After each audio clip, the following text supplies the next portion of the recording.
lower that music. What's up, everybody? Sports Goofs number 117. It's me. I'm Francisco. I'm joined by Charles over on the other side. Andrew cannot join us for this week. All right, so we'll carry on as a duo for today, and we'll carry on with a bunch of stuff for the week. Holy crap, man! NFL. Oh man, this is great. NFL's got stuff. NFL's got a lot of stuff. NFL's got and I stuff. just sent you stuff about more stuff. About NBA's got stuff. It's opening night for the NHL. It is Major League Baseball playoffs. Division series for the American League is over. It might be tonight for the National League. There's stuff. There's everything. Everything's happening.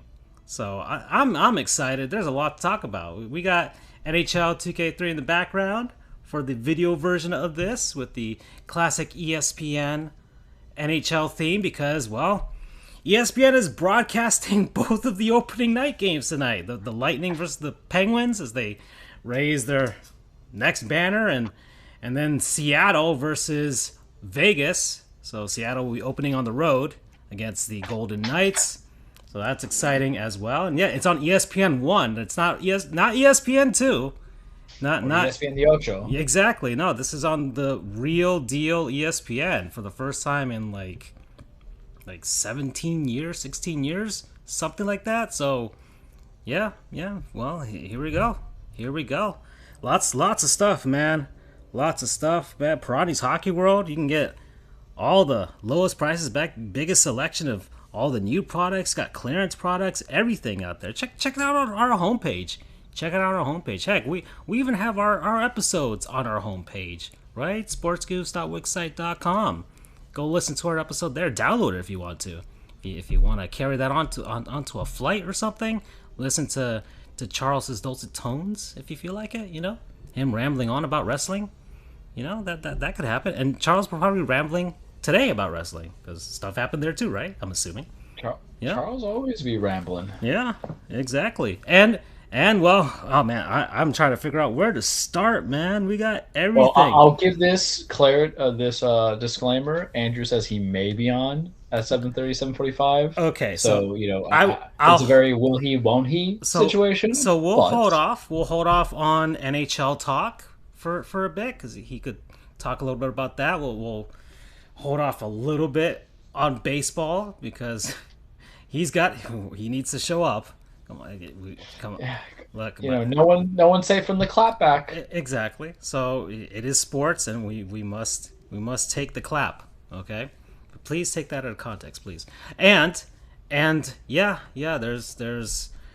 Well, let's dive into it, basketball? Charles. Well, I mean, we could talk about basketball because what we can do, Charles, is we can have a semi-players.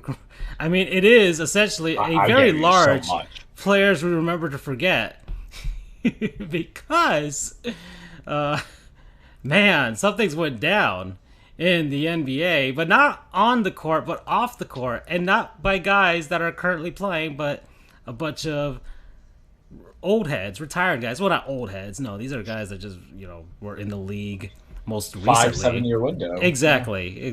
So these guys are recent retirees. Let's say late 2000s, early 2010s NBA players, right? So yeah. I'm trying to find the graphic here. Oh man. Okay, there it is. It's so long. I haven't used this one in forever. Yeah, and BU. Yeah, sports are indeed happening. They are indeed BU. They are indeed, and then hockey is happening. Hockey is happening at Augustana because they're going to get a D1 college hockey program out there in Sioux Falls. So that's happening. So that's exciting for them. Come on, Florida State. Come on, let's get a D1 hockey program in Florida. All right, let's be the first to do it because, I mean, yeah, we won against North Carolina. That was fine in football and stuff. But how about a sport that I can have hope for? Right? All right, and we have a college basketball program. I mean, that's been getting better, but we haven't won anything. So, and our baseball program still can't win the College World Series. So let's get something that maybe we can win a national championship in college hockey. I think we can entice a lot of people to come on down to Florida and play there. All right, the weather is good enough, right, in Tallahassee during the winter. That works too. A lot better than Huntsville, Alabama, which is the only other Southern D1 program I can think of outside of Arizona State. So yeah, we could be the next Arizona State. Okay. Oh well, I was rambling. Yeah. So let me get the list here, Charles. So what went down? Well, yeah. Ponzi scheming. Yeah. You know what's interesting about this is that it is not something recent in sports because you had an NFL equivalent over in the NFL where you had former players who were basically trying to front medical expenses and costs for particular items and equipment. And the biggest name that came out of that I recall in the NFL was Clint Portis. Oh being yeah. the forefront of it, big time disappointment. So you had something very similar in the NBA. What surprises me about it in comparison to the NFL is that these are a lot of dudes that we know. Yeah. Whoa, I'm just bringing up the names of the NFL health fraud thing just to show a comparison of like dudes who were kind of like straight up cheating because they weren't really relevant. But in basketball, these were guys that were highly sought, highly loved. So here we faces go. of the franchise. So this is what's happening. So we got 18 NBA players and one wife of one of the players. So that's 19 people. Okay, it was about $2 million that these guys kind of colluded together to try and defraud the NBA health and welfare benefit plan. So yeah, basically a healthcare plan for retired players. That's just between the NBA and the Players Association. So they were just kind of skimming some money off the top from a lot of fake insurance claims, health insurance claims. And so this happened over the course of a few years. And it's very serious because this carries a maximum sentence of 20 years in prison. I don't know if all of these guys will receive anything close to that. Probably but whoever was the head runner is going to get well, the head runner was Terrence Williams. He was the ringleader of all of this.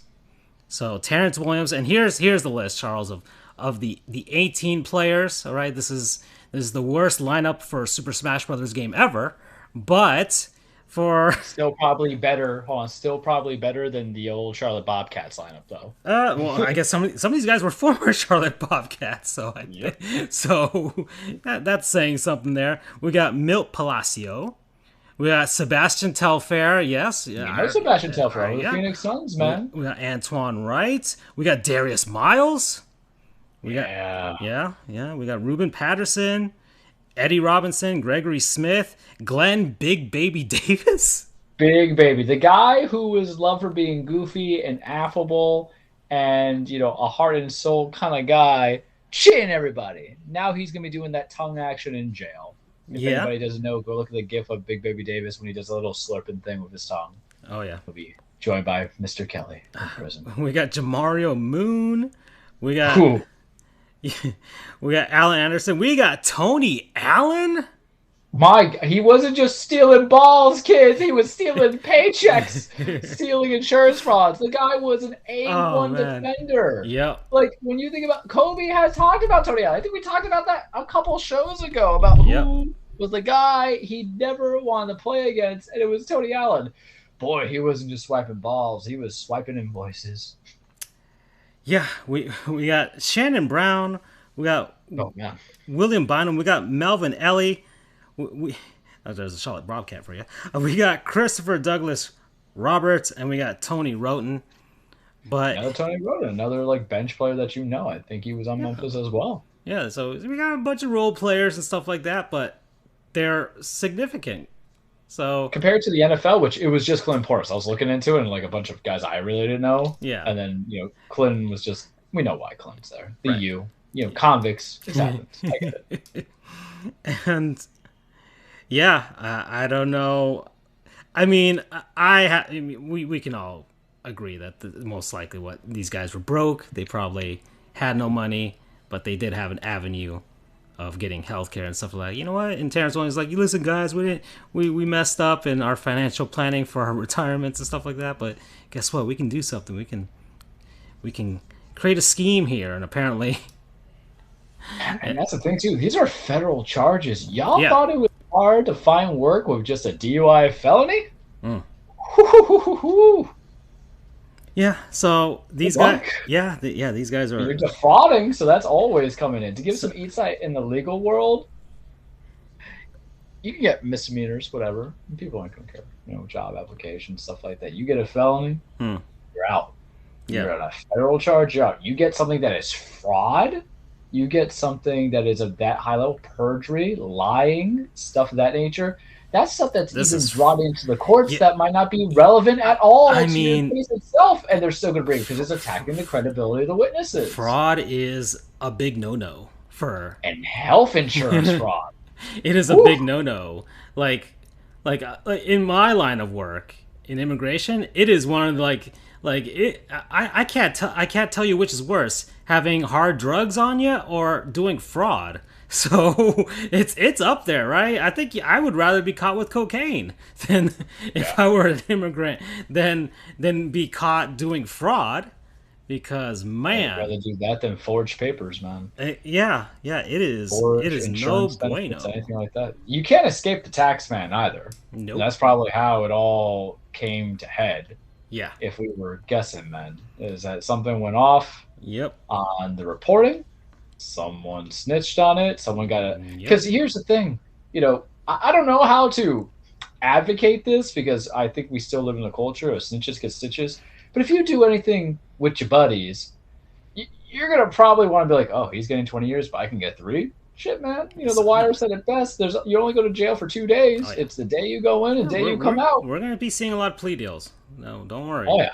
And they're gonna want look. They said Terrence Williams is the ringleader, and I don't know who they got to first. I mean, he might have been the one they got to first, and he's like, look, I'll rat out everybody else, and I mean, it might be that way. I haven't really read too much into it, to be honest. All That's I know some is American gangster stuff where I was the guy who did it, but I'm gonna cinch out everybody else. exactly. All I know is that there's some very serious charges here, and I think Terrence Williams also got hit up with like an identity theft thing that's like an additional 2 years max. So, but but yeah, this is real serious for these guys. I mean, yeah, and so it's really surprising, but I guess because of the I just love how it came literally like a month after the NFL one. yeah. Like you kind of And- feel, I feel like an agent must have been there or a former agent Yeah, who tried to play against the wall. Yeah, and heck, maybe there's a connection, right? Maybe someone's like, "Hey, look, there's another thing going down in the NBA," But Maybe. it is too coincidental for Yeah. me to kind of disregard it, personally speaking. I or mean, logically speaking. that's really it Because must agents represent both organizations. Exactly. There must be a causal thing. Someone kind of gave an idea. Yep.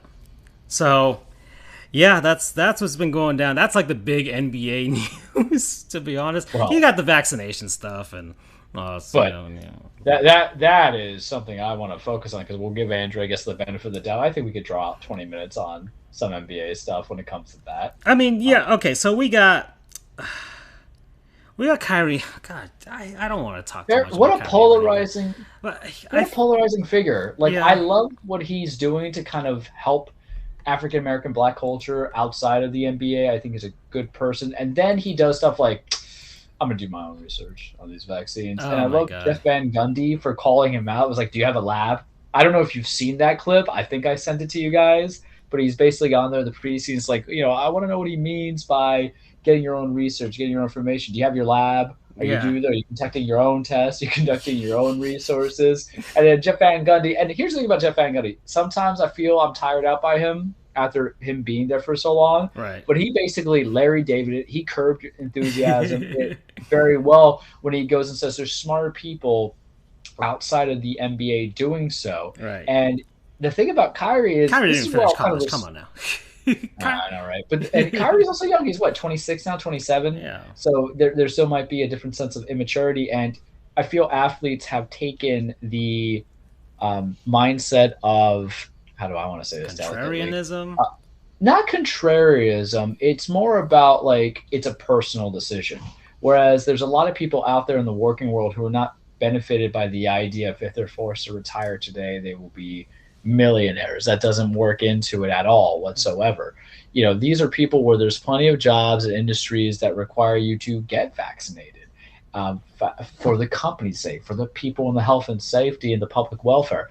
And Kyrie doesn't like it, and it's kind of like, but you'll feed in some conspiracy theories about the Earth being flat because that's Kyrie.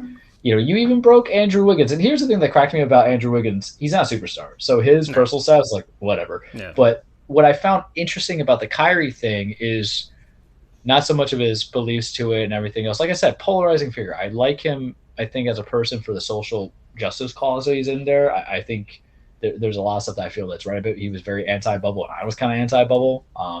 You know, for obvious reasons, because the Heat loss and maybe what would have happened if we did, who knows.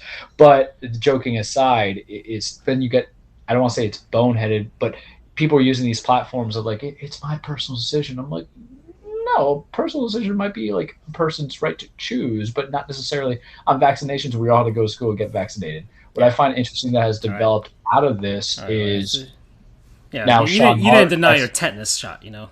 exactly, or mumps and all that. But Sean Marks has basically said that they're not going to pay Kyrie as a part-time player. So what are you going to do? Because you have seen nothing in the NBA PA that has, and they have not thought about this, where you're going, because you had your COVID opt-out pay and you get a reduced part of your salary. That's been prevalent in all the things, but you have not had a anti-vaccination pay. And now this is mandatory in Brooklyn or in New York, in the state of New York, as it would be in LA and all these other states. So it's the idea of like, now are you failing to comply with league rules? And can that be a suspension of benefits? Because here's the thing about Kyrie. Guys always hurt anyway.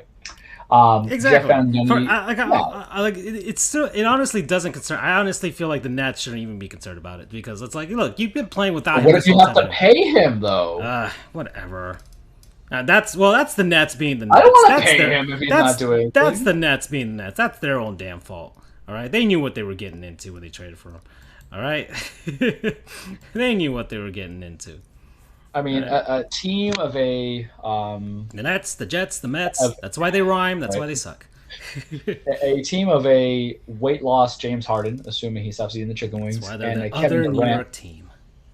you know, could probably go further alongside some of the guys that they have. But you want Kyrie on the belief that Kyrie could just kind of break off and defend and not get double team out. Like, we know Kyrie's an exceptional talent. However, I'm also, you know, Kyrie's never been in he's an MVP ranking. But he's a very good player. He's near great. He used to be elite, I would say, but I don't know how much of that was just him. Okay, I'll say that the year he was that 1 year in Boston, right?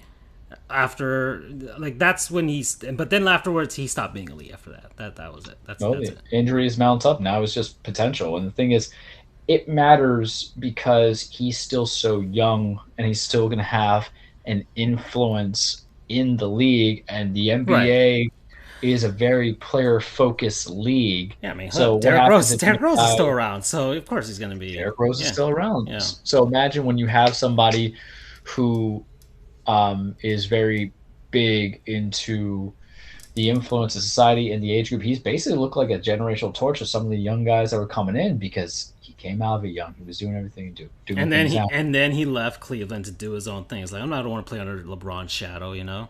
Like that was like the thing. Was another ring more than he does. Oh, I'm sorry, Kyrie's 29, but that's still about another 3 to 4 years with his style of play. Wow, he's been in the ring in the game that long. Damn, I'm old. But I find it interesting because who are we waiting on? I'm waiting on hearing from Chris Paul, Mr. NBA, president of the association, coming in there because he's kind of vessling. He's basically getting the massaging of, we have to hear everybody else stuff like that, but we know he's vaccinated, and what if you have more states that lead into it? You have 30 teams in the NBA. Some of them are based in the same state. So we're going to say, 25 states? Let's make it fair. Don't make me do math, please. 25 states require vaccinations. Those 25 states tend to be the states that those teams are at. Yeah. So you can't even do a part-time player. So what Kyrie had to do is just take the COVID opt-out money and get paid peanuts. And maybe it's that time where you go to your agent and the agent's like, "Hey man, you're leaving a lot of money on the table." Or what did I tell you guys the other day? I'm like, Kyrie, just retire. You got the ring. People know your name. I think he'll be memorable for another 10 years anyway. Yeah. Just you're not going to beat the NBA. Yeah, I'm sure, and I'm sure. Because Yeah, he's probably. I would assume he has a financial advisor to make sure he doesn't do any crazy stuff. So yeah, he's probably good with the money. He's not going to be in a healthcare fraud scheme. I would assume. I would hope not. But he's probably like healthcare. That's just the government trying to kill you. So Yeah. I don't believe he would be there anyway. But you're seeing a lot of other players bend to the will because at the end of the day, the NBA is a money making business. Right now, you are the second most popular sport, and it's not even like 1-2. It could be easily 1A, 1B. With the money that you're making into it, you're going to want to really build out. You're really going to want to develop. You're really going to want to go from there because what are you going to want? More money. What does more money lead to? Higher revenue, higher benefits post play, better transition into television, better transition into franchise. Raise that salary cap, all that stuff. Yeah, you could be like James Jones, man. Being a GM of an overrated Phoenix team, but you could be not an overrated GM, just an overrated Phoenix team, building in something. Don't we want this? Don't we need this? And that's the big picture. Everybody's looking to just kind of have longevity because you have to see where the organization would be 10 years from now, 15 years from now, to be able to survive COVID and then get the fans back. Especially all the country. Look at baseball. Baseball's slumping, man. Baseball's dying out because they didn't plan the things right. They didn't involve. There was an article that I read, like all the crazy stuff baseball is trying to, like, they might make the bases bigger. They're gonna be doing some stuff from like the Atlantic League where you can steal first base if like when you're at bat or something like. There's some experimental stuff going down. So yeah. Oh, wait a second. Freddie has sent something on the Discord page. So hold on, we'll take a look at that. But yeah. All right, I'm reading it right now, quote for quote, bar for bar, line for line. Multiple sources of direct knowledge of Irving have told the Athletic that Irving is not anti-vaccine. The stance is that he is upset that people are losing their jobs due to vaccine mandates. Is a stance Irving has complained to close teammates. To him, it's about a grander fight than the one on court, and Irving is challenging and perceived control societies. It's a decision that he believes he is capable to make given his current life dynamics. Kyrie wants to be a voice for voiceless. Okay, but if you're purposely playing the martyr, people are going to hate you. I'm just saying it outright. Because you can be vaccinated and still say, hey, I still wasn't like this. Where do you guys can go from there? But the whole idea of the vaccine or being anti-vaccine, I would feel thinking it all through would be more about like being part of the business. Because imagine if he was inclusive in the NBAPA or in society and the community. Because at the end of the day, let's look at the big picture. Also, what's the big picture is that what if and we haven't had it happen yet, fortunately, but what if Kyrie gets it and dies?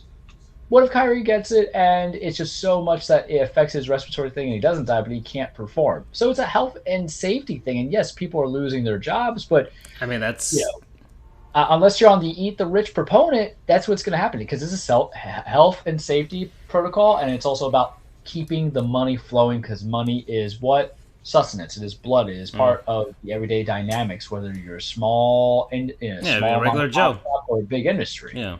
So is it just bigger than what someone wants to be? Because I don't know. Reading that statement makes me feel like he just wants to be a martyr to every single thing, and I don't think that's what he's trying to be. Yeah, or he's just woefully miscommunicating his message is not coming across. Honestly. Yeah. Well, BU has a very good. I would agree with. Well, it's not. And here's the thing about opinions in life, especially when you're young or old, is sometimes opinions are not articulated well. I'm alive for 32 years. I've been a competent human being for probably 5 of them. And what I think and what I say might not be inconsistent, but they just might not line up to what I mean. BU has a good point. Says, frankly, the issue is that Kyrie, like so many others, are making the mistake of assuming that getting vaccinated is a personal choice, not a social one. Agreed. And then like of all of the hills to die on in order to give a voice of voiceless, that is not one. And it's just it's a complex situation. And I think part of the idea is maybe Kyrie's line of thought, and also to give benefit of the doubt to the NBA and the NBAPA, is that they don't want to address this as a complex issue of all the factors we've spoken on and spoken about. And they just want to say it's a simple thing, personal choice, or a simple thing of this or that. Because here's my thing. How are you going to be a voice of the voiceless if you're not allowed to play. You're going to have to take a opt out payment, not get your full amount, and you're not even going to be allowed to kind of propel anyway. And basically what you're going to do is you're be Twitter finger it the way a lot of tough guys do, and that's why the clapback segment's Right. coming in.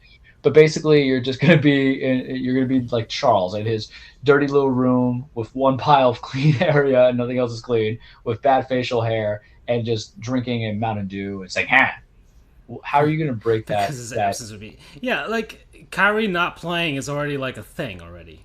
It's exactly?" like I said, I like okay, Kyrie's not gonna play. Well, he hasn't been playing anyways, so it doesn't I even mean, matter. is it fair? Is it terrible to say? And I'm probably going to get flack for it, but I'm going to own it because I'm going to use this. History is a teacher, and I'm using comparison. Is it to say that he maybe, or this is being construed as the Muhammad Ali moment, and this is nothing that is any of that? And when we talk about the Muhammad Ali moment, is when he didn't want to go overseas To in the the war, draft, yeah, and how to war, and how he was basically victimized beyond belief. And you know, I love me some boxing. You know me, I love me a little bit of that Muhammad Ali life. And that's the first thing that really kind of draws a comparison because you're trying to do this whole voice the voiceless thing. That's what I think of. What was Ali's statements? I'm not going to go over there and kill nobody. Never insulted me when I got people here insulting me. And I kept it very G-rated PG of the things that were said. yeah. But it's interesting when you look into it. But the wheel's going to turn, and is Kyrie, if that is his true intent, BU and Freddie, the question is this: is that are you even going to accomplish anything by doing it in this manner? Because, like I said, I like some of his social justice movements that he's kind of done, because I think sometimes you need that a little bit in this world. Whether or not it's the best approach, but sometimes awareness to show everybody's emotions, not just the one kumbaya emotion. However, big however, what are we accomplishing here? If it just leads to Kyrie's on the season, he's a distraction for the Nets at least. It's not a distraction to me. I'm a Heat fan. No Kyrie in Brooklyn. This is perfect. I'm like, yeah, Yeah. Heat at 6. Oh boy. Yeah, and yeah, BU's making some good points with some of these things. Very good. Yeah. So let's. All right. So that's the NBA stuff, and it'll sort itself out. All right. It doesn't matter for Kyrie. It really, like his message isn't really getting across, and he hasn't been playing anyways. For me, it's like you're such a non-factor at this point, and your flat Earth thing and all that stuff. I really don't care at this point, and I don't know how. I mean, I don't know what his pulse is with regards to. I mean, I'm sure he's got a gigantic following and stuff like that from social media, and I get that, but I don't know. It's not coming across for me.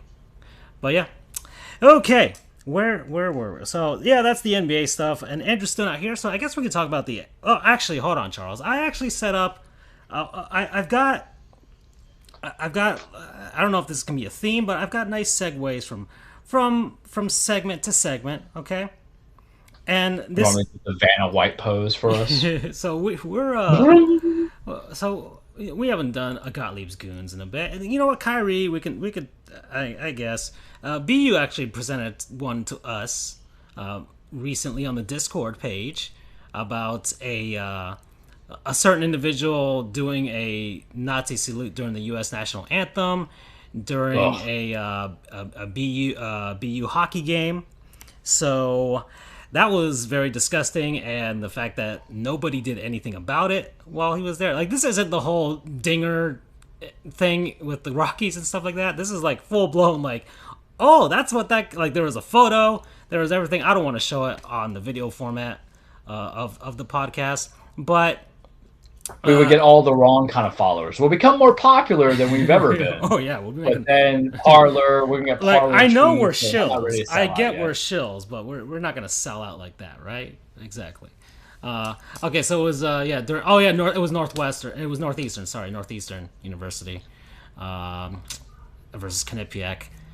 So sorry, BU. I just assume everything's BU related with you, but it was Northeastern versus Quinnipiac at the Icebreaker tournament at the DCU Center. So yeah, that went down. That was not good. Not a great image for hockey. Who is, look, they're on ESPN now. We're trying to grow the game, you know, and we need to be like, hockey's had race issues and issues with inclusion. I mean, it's a very it's an expensive sport to play. Okay. All right, so it's not like hockey compared to basketball and soccer. It is an expensive sport to play. Getting all the equipment, getting the skates, getting your sticks. Sticks break and all that stuff. But it's pretty inexpensive at that hockey place that Francisco talked about that I don't know the name of because it escaped me. Go to Pirani's the Hockey website. World, yeah, Pirani's Hockey you can get World. all the best deals to make it to easier on your wallet for sure, for sure. Just go to our website and check that out. But overall, in general, it's very expensive. Ice time is very precious, and it is also expensive, especially for anybody here. Like if you know, like here in South Florida, right? I mean, we only have like 5 hockey rinks in the entire area, right? And so there's ice time is precious. It is precious. That's why you wake up at 5 a.m. just to get practice on at 6 because there's a bunch of other youth teams and beer leagues and all that stuff that want to get that precious ice time, and then you got figure skaters. You got okay. I'm going off on a massive tangent, but NHL has had problems with that. Hockey in general, sorry. We've had issues where bananas are thrown on the ice, and of course there was that one time about 8 years ago when I called Canadians racist and they got really angry at me. So I've pissed off Canada before as well. This was before social media was as big, but that was my first run, and I was like, yeah, all right, this is great. I thoroughly enjoyed that, to be honest. All right, I actually did, but no, it's a problem, and we're trying to clean it up, and the NHL is trying to as well. It's great that they're on ESPN. It's a wider reach, and I'm going to assume it's better coverage than what NBC was providing. So we got that going. So that's cool and all. They're going to be ESPN, ESPN Plus. I don't think NHL.tv is a thing anymore because of that. And we got Hulu broadcasting games. So it's going to be good. It's going to be good. So that's happening tonight. But Charles, we got to get to another goon, and it's the guy that is featured on our title page or our title thumbnail. I mean, John Gruden has entered the chat. Everybody. Oh man, Goon, he set the standard that can never be beaten. Oh no. And the people on the internet memes have set a standard that I have loved. The memes, especially when it ties to the Urban Meyer situation. You mean to tell me that a guy who is portrayed as who was actually a dick for 20 years is actually a dick in real life? Wow, shocker. So. Take it away, Francisco. Right. Tell the world about John Gruden. Our buddy John Gruden. I'm just gonna put up the Urban Meyer John Gruden memes in the background because what he did was very serious and very not good. But when you put it in relation to what Urban Meyer did, and the fact that Urban Meyer has gotten off in many different ways. We could take that however you want to take it. It's hilarious. It's hilarious, and I'm all for it, to be honest. All right, we got Barstool Big Cat here.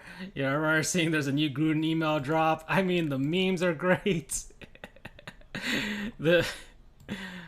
It's great. It's hilarious. It's fantastic. Urban Meyer, after finding out John Gruden took over as Donkey NFL Coach of the Week, not Coach of the Week. No, this is of the year of the decade, maybe. We're only very recently into the 2020s, and this might be the worst of the decade already. Okay, this is gonna be hard to top, for sure.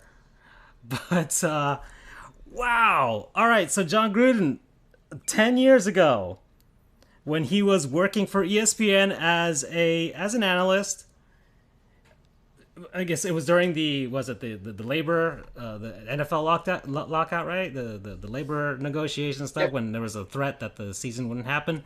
And John Gruden was like, well, I want football to be played. He's one of those guys, right? He just looks like it. So he sent a series of emails to Bruce Allen. Yeah, exactly. GM at Washington. Exactly. Because they have connections together from back in the day.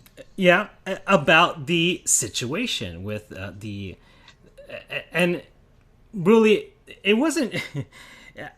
the initial things that got leaked out were about the NFL's president of the union, right? And essentially, he said some very racist things about his facial features. Let's just say that, right? Well, And you got to tell them what they said because it's the lie that Gruden said after that. He okay, said, "Look, DeMaurice Smith had rubber lips," yeah, and exactly. he says that when he jaw jacking somebody who is a liar. I'm Hmm. like, I thought the term for that was two face, not rubber lips. The only time I think of rubber lips is from Chris O'Donnell, Batman and Robin, when Poison Ivy kisses him. He just Oh throws my like god! How rubber many? lips are immune to All right, weakness. bad movies that I watched a million times. As a Batman and bad Robin. movie. I mean, I didn't think of it when I was a kid. It's campy and it's cheesy and it's corny. Arnold Schwarzenegger tries so hard in that movie. Oh yeah. Oh no, Oh, I he loved him tries. as Mr. Freeze. It was great. He's so good. He's so good. It was all the puns. I mean, God. Everybody chill. What killed the dinosaurs? The Ice Age. Oh man, yeah. Oh wait, I went off on a tangent. Anyways, he said some stuff, but more stuff leaked out about what he said about Roger Goodell. I mean, it ran the gamut. It was racist. It was homophobic. It was misogynistic. He did all of it. I mean, he hundred He said some percented. bad things. If this was a video game, he 100%ed it, right? He got all of the achievements and all of the trophies, whatever console you were He made on. a casserole of problems. This is the fruit cake of of Of things you don't you do, think yeah at all of emails.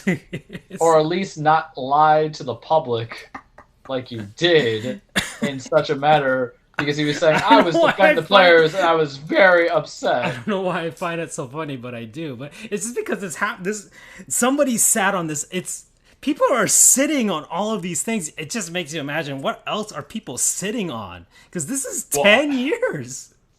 oof, I mean, and you, that's the thing. People say it's from 10 years ago. My friends in our group chat, he's like, man, because some people have a feeling about cancel culture if they think it's cancel culture and all that stuff. I'm like, guys, it's not from really 10 years ago. It's starting from 10 years ago yeah, exactly. because Washington and Bruce Allen, they were in charge for a long time over there until what, 2, 3 years ago, Hmm. if that, if I recall. So it's not a situation where these emails, and they just didn't tell it for because they're not going to publicly release everything. This was part of an investigation to the Washington football team's toxic environment because what was happening there? You had the GM and the owner who were forcing cheerleaders to do Yeah, topless I remember poses. So that. what are they? Hmm. Call it was it's the Harvey Weinstein of football, Yeah, where essentially you're using power to make women do things that are derogatory against their nature and hiding it in the guise of, oh, yeah, it's consensual, but it wasn't consensual. They're just held back onto it because what's your success and merits and everything like that. And then, of course, I think they even said that Alan was sending some of those topless photos to Gruden. I might be pushing my reach there, but that could come up. So yeah. what else was there, Francisco? That's the scary part.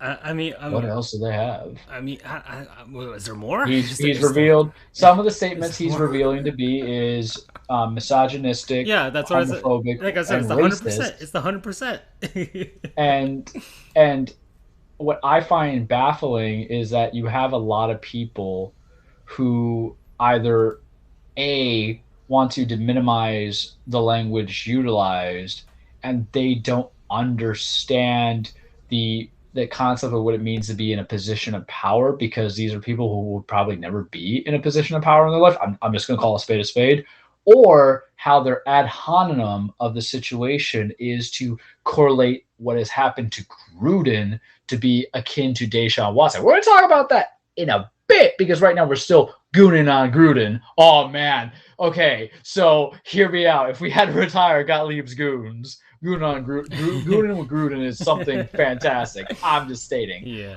Um, but yeah, so those were some of the things that was coming into it. And what's apparent is that if he's using racist comments, what does he have a team of? African American, Hispanic wrestlers, football players as well. And if he's using homophobic This statements isn't such Vince, as saying, Charles. the F word, or not that F word, but the other bad F word, he has Carl Nassib, who is the for one of the only openly gay players who happens to be on his team. Mm-hmm. How do you think all that's going to come out? Oh, and by the way, you lied to Cause, the media yeah. because you were trying to be like, my bad. And you probably lied to Mark Davis as well. Yeah.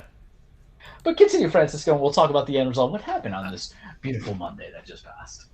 Okay, so John Gruden, and I found this out via the because I wasn't really paying it. Like I just like okay, what? I mean, the week happened. The Raiders lost, so that was funny. We'll get to that at some point. But I was like, you sent me the Barry McCockner tweet with John Gruden's. I was so obsessed with it. John Gruden's resigning statement, but with mixing it with Tom Brenneman's casinos to drive it to deep left field, and that'll make it a 4-0 ball game. So I was like, oh, that's funny, and then I was like, oh, that's real, and that's what I was.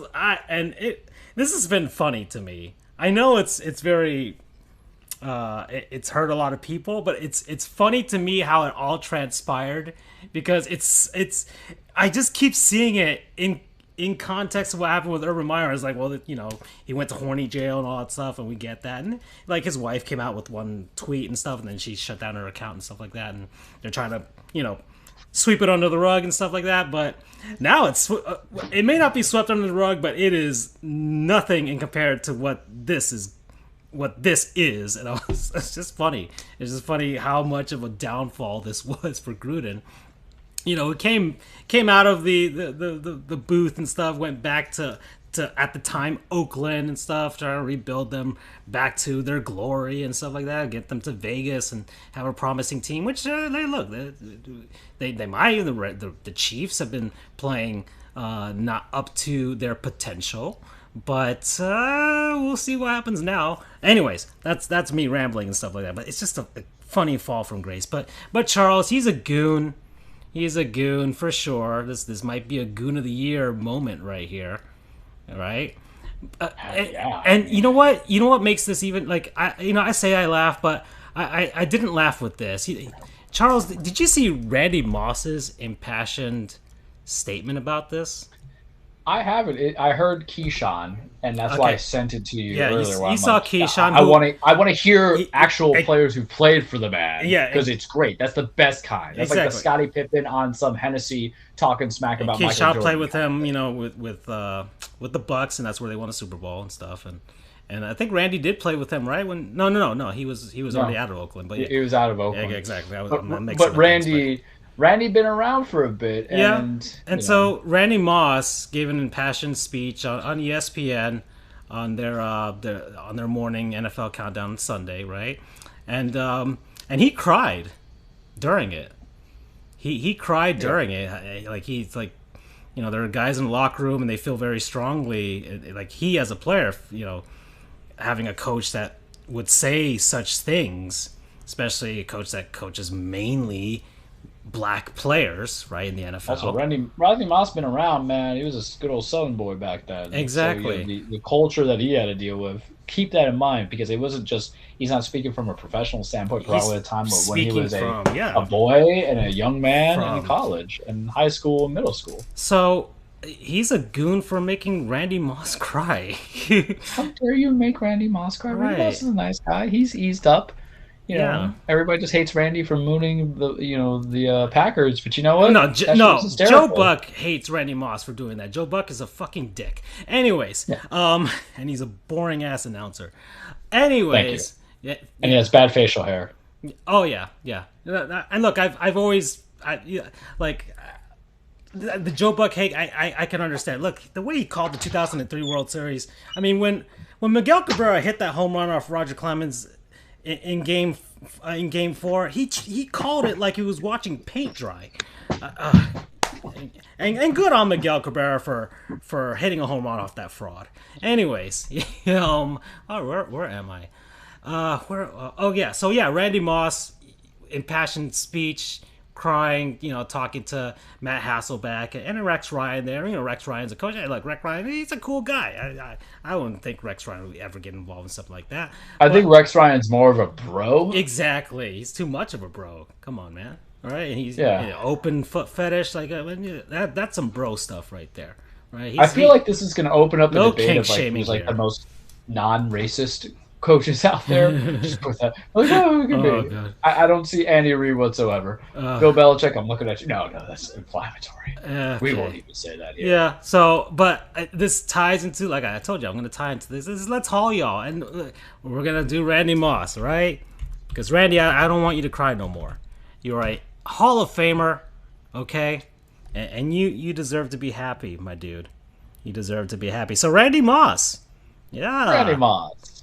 So, Pro Football Hall of Fame, wide receiver, went to Marshall, drafted in 1998, first round, 21st overall, and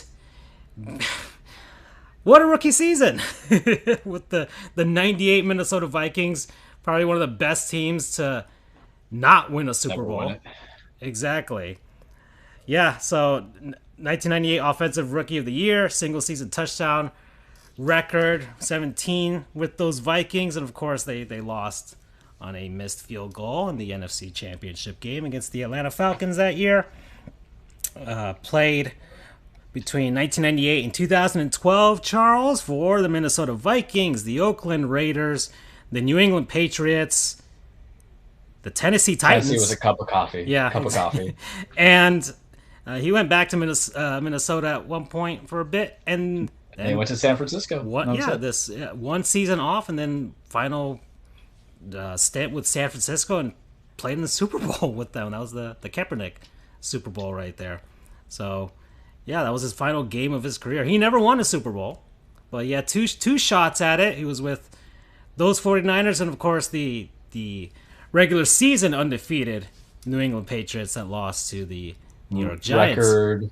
Record for TDs, right? Yeah, Most single of the season. Yeah, him and Tom Brady combining, he got the single season touchdown one that year in Was 2007. that not like one of the greatest things you've ever seen? Yeah, well, as a Dolphins fan, I had to witness it, right? So, comeback player of the year, a six-time Pro Bowler, 1996 Division I AA national champion.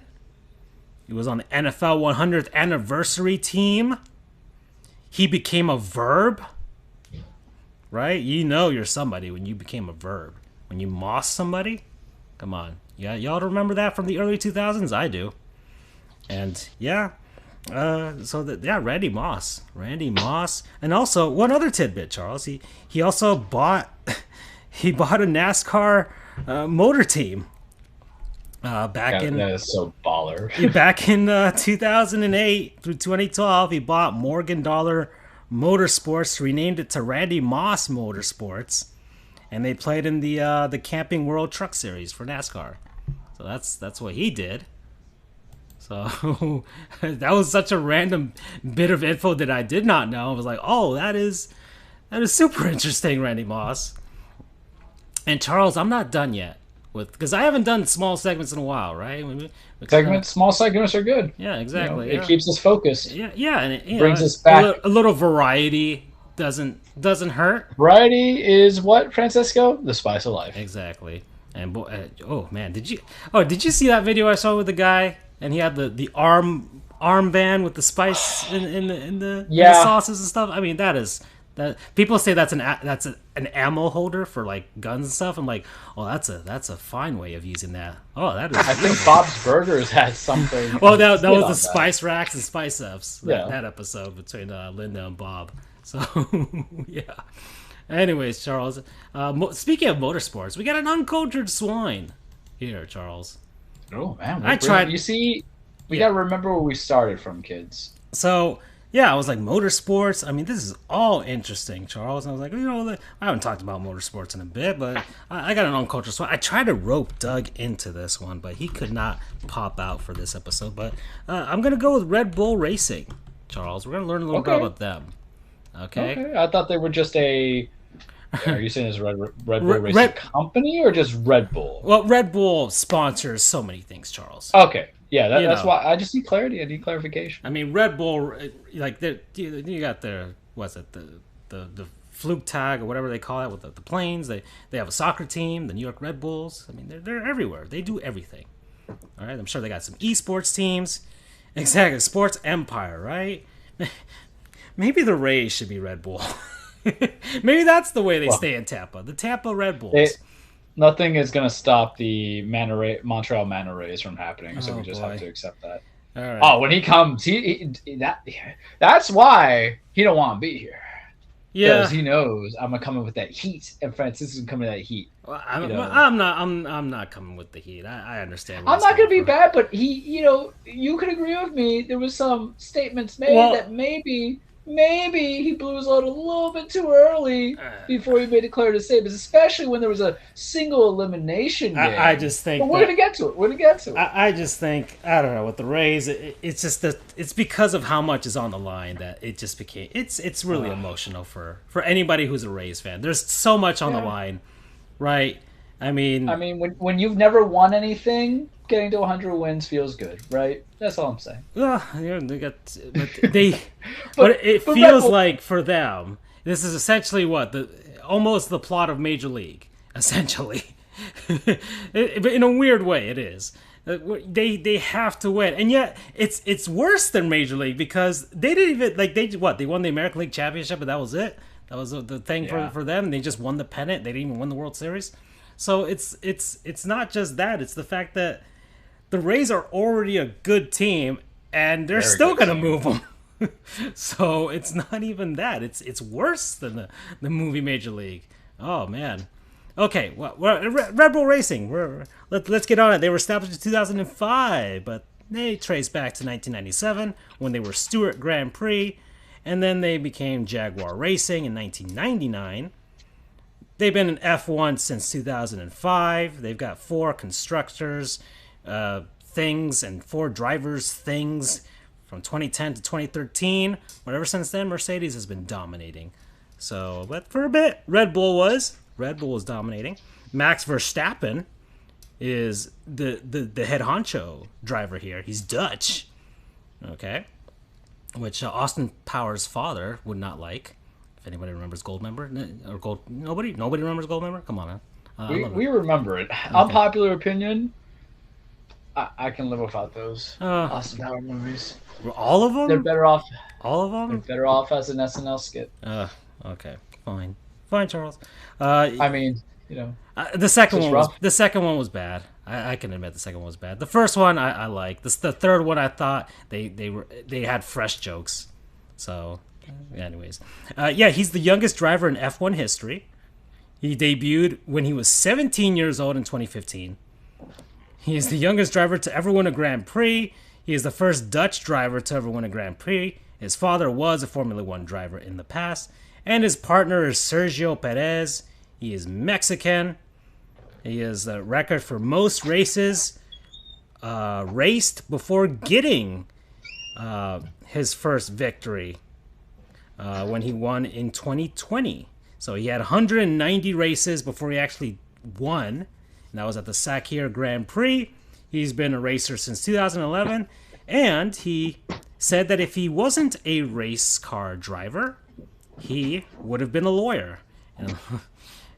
Oh, buddy. Thank God you were good at that, dude, because don't be a lawyer. Never be a lawyer. Yeah, don't be a lawyer. No. Yeah, don't be a lawyer. Yeah. So that Red Bull wants to make racing fun again. That was their whole thing when they decided to get into motorsports. They wanted to make racing fun again. Their 2005 pit crew, Charles, was dressed as clone troopers to commemorate Star Wars Episode 3. Okay? That's cool. I can get behind that. In 2006, the racer David Coulthard, I don't know what this is. Anyways, he finished third, and he appeared on the podium in a Superman cape to promote Superman Returns. Okay? I don't remember anything from Superman Returns.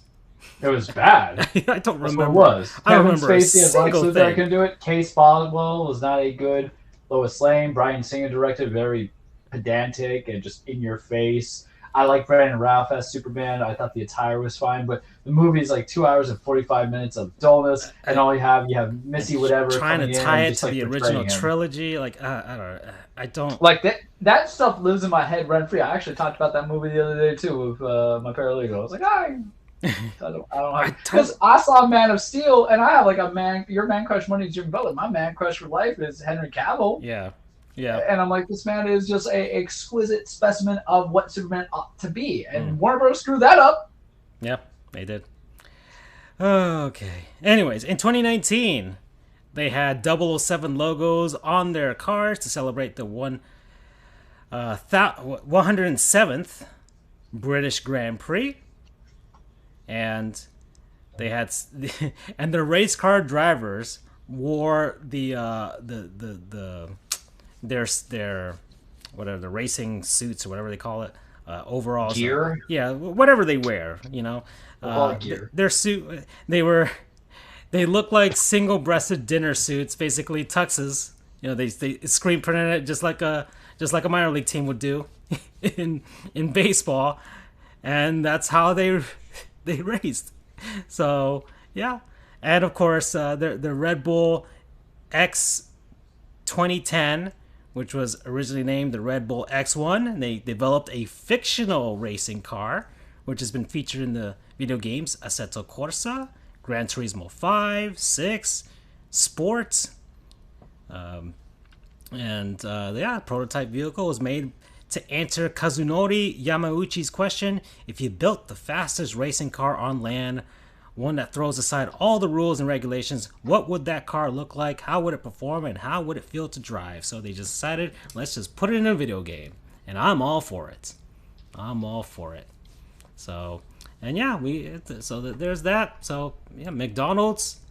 That's more sponsorship for us, right? Heck, we'll dress up like Ronald McDonald and do a show like that if they ever. One day we're gonna have the BTS meal. We promise. If they still have it, do they still have it? I thought they We're were still on being Saweetie sponsored right for now, it. right? Yeah, well, I don't know. They're still sponsoring it for it, so you know, we're just Participating working with the locations, right? So if you find a McDonald's that does it, go ahead and get it. But yeah, I have to try their new line of the spicy chicken sandwich. I got to try that. No, I tried the spicy chicken sandwich. It was actually pretty Yeah, good. I got to try it's the me big that ones. has to do it. Yeah, exactly.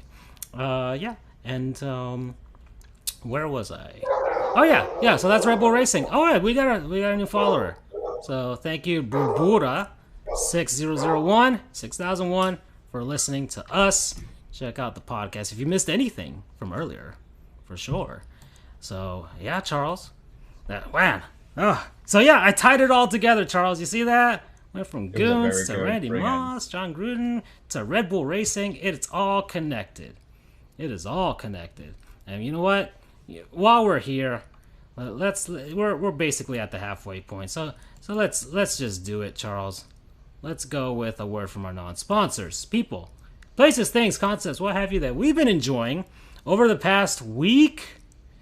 And I gotta start, Charles, because I've been. It's been a week. You gotta do it. I gotta do it, and I am passionate about this next one because man, this has been. I'm not even finished with the journey, but mine is Metroid Dread. Woo-hoo. So Metroid Dread released last Friday on the Nintendo Switch alongside the OLED model, which I don't. If mine ever busted or anything like that, I'd get the OLED model for sure. From the videos I've seen, the screen is much better for sure. It's a glass screen too. So, but I just got mine recently repaired. Got a brand new screen on mine too. So it's fine. It's fine. But yeah. Metroid Dread, Charles. It's good. It is good. Look, I love the Metroid series. I've played every game in the series so far, even Metroid Prime Pinball. Yes, I own a copy of that alongside the DS Rumble Pack. So don't tell me I'm not a fan. I have Federation Force and Other M too. Okay. He loves Metroid. Of all, I think the non-Mario Nintendo affiliations. Is that accurate to state? Metroid. Look, I love Mario, but I feel like Metroid is Nintendo's. It's between this and Zelda as the most consistently good of their entire franchises. I mean, I know the Fire Emblem games are pretty good too. Right? I don't think there's a stinker in any of those either. But Metroid Dread, look, hey, look, Other M wasn't even a bad game. It was just bad in the relative to the other Metroid games. Okay, Federation Force is now the worst one in the series, and I can see why. But anyways, Metroid Dread represents a lot, Charles. It represents a lot. Okay, for a while, us Metroid fans, we've been sitting here, and after Other M, and then we had Federation Force, and we're like, man, is Nintendo going to give us anything? I was like, don't let this be F-Zero. Don't let this be F-Zero and just die away, right? We need Samus. We need good old Sammy Sosa on our consoles for the future, not just to be the shooty fighter in Smash and that's it. No, we need Samus. We need my woman crush Wednesday every day, okay?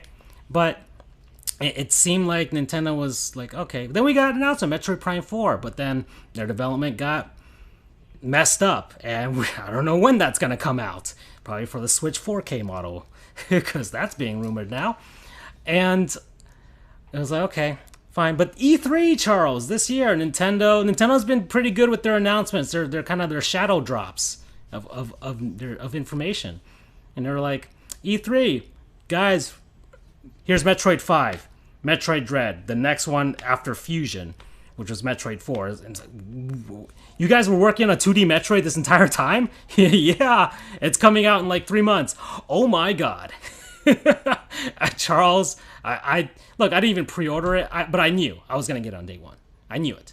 Is there ever a need to pre-order? No, not really. Unless it's for a video game console that you really want, you want on day one, sure. But like for video games itself, like the software, nah, never. But yeah, got it day one. Was waiting for me at my door when I came home from work, and I popped that sucker. I've been streaming it this entire time. I've only played it in docked mode. I've been playing it with the handheld mode. This game needs to be spread out across my 4K television, Charles. It's pretty good looking for a Switch game in 2D for sure. There's some hiccups and stuff with the performance, but whatever. It's the Switch. Nintendo's pretty much squeezed every drop of performance out of the damn thing anyways. But the game is good. The level design is great. Metroidvania, right? The exploration, the shooting.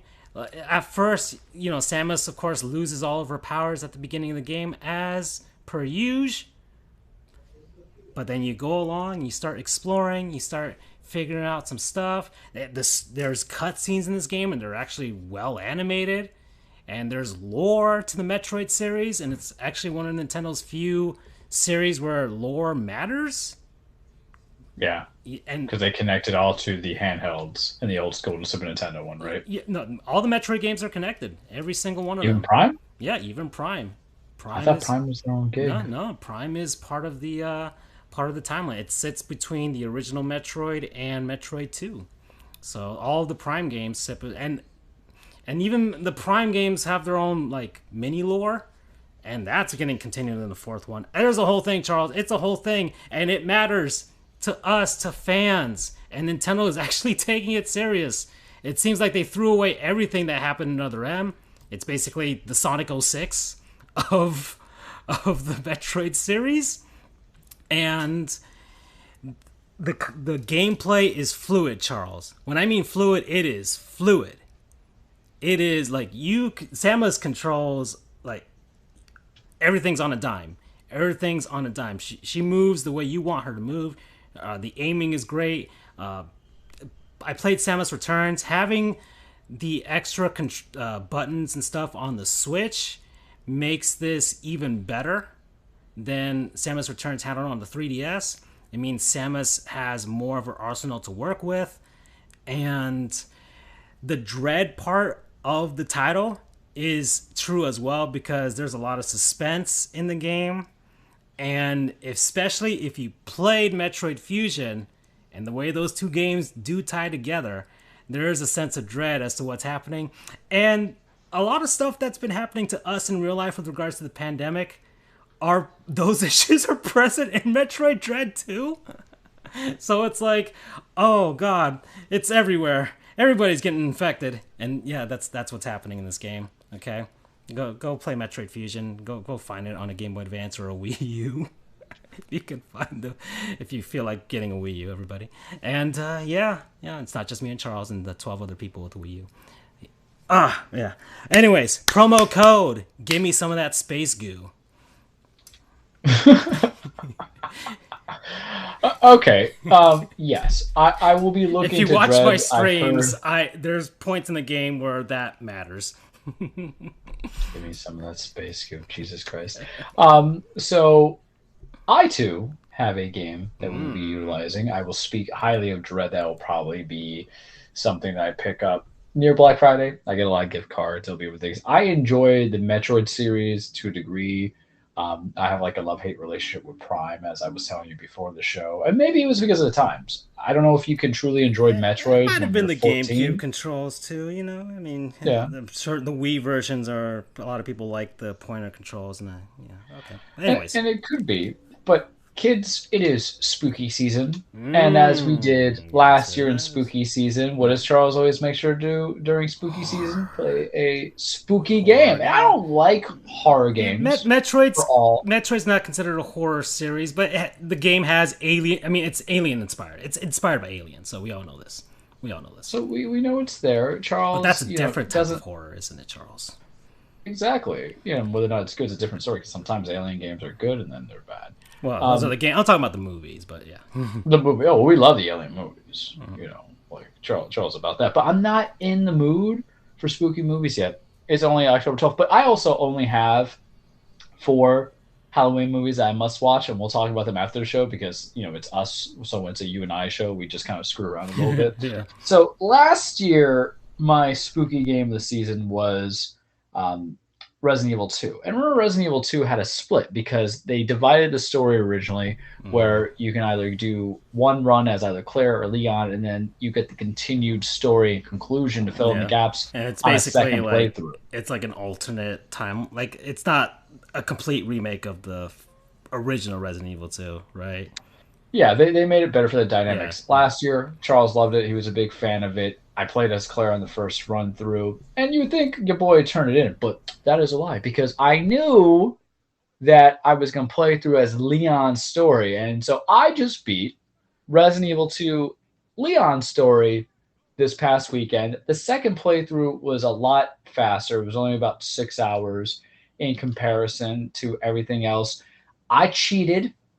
Okay, I went through the walkthrough just like I did last time because I just, this is a game that I played 25 years ago, and I still got to enjoy the experience, but Resident Evil old school style can kind of be rather vexing and annoying to a degree. You're stuck on the whole how you do puzzles, you get no guidance, you have to think it out because it's very 1998, 1999 impression. Tank. Well, they don't have the tank controls this time. It's based off the Resident Evil 7 engine, but it is damn good. I played on my PS5 because that's right. I'm elite now. I don't know how it happens. I get lucky in life. But it was good. It was speedy. It did fill in some bases of it. And usually I don't like to I don't like cheap replays. Like initially I was like, I've kind of felt like a cheap replay. And I talked to my friend. He's like, no, go ahead and play it.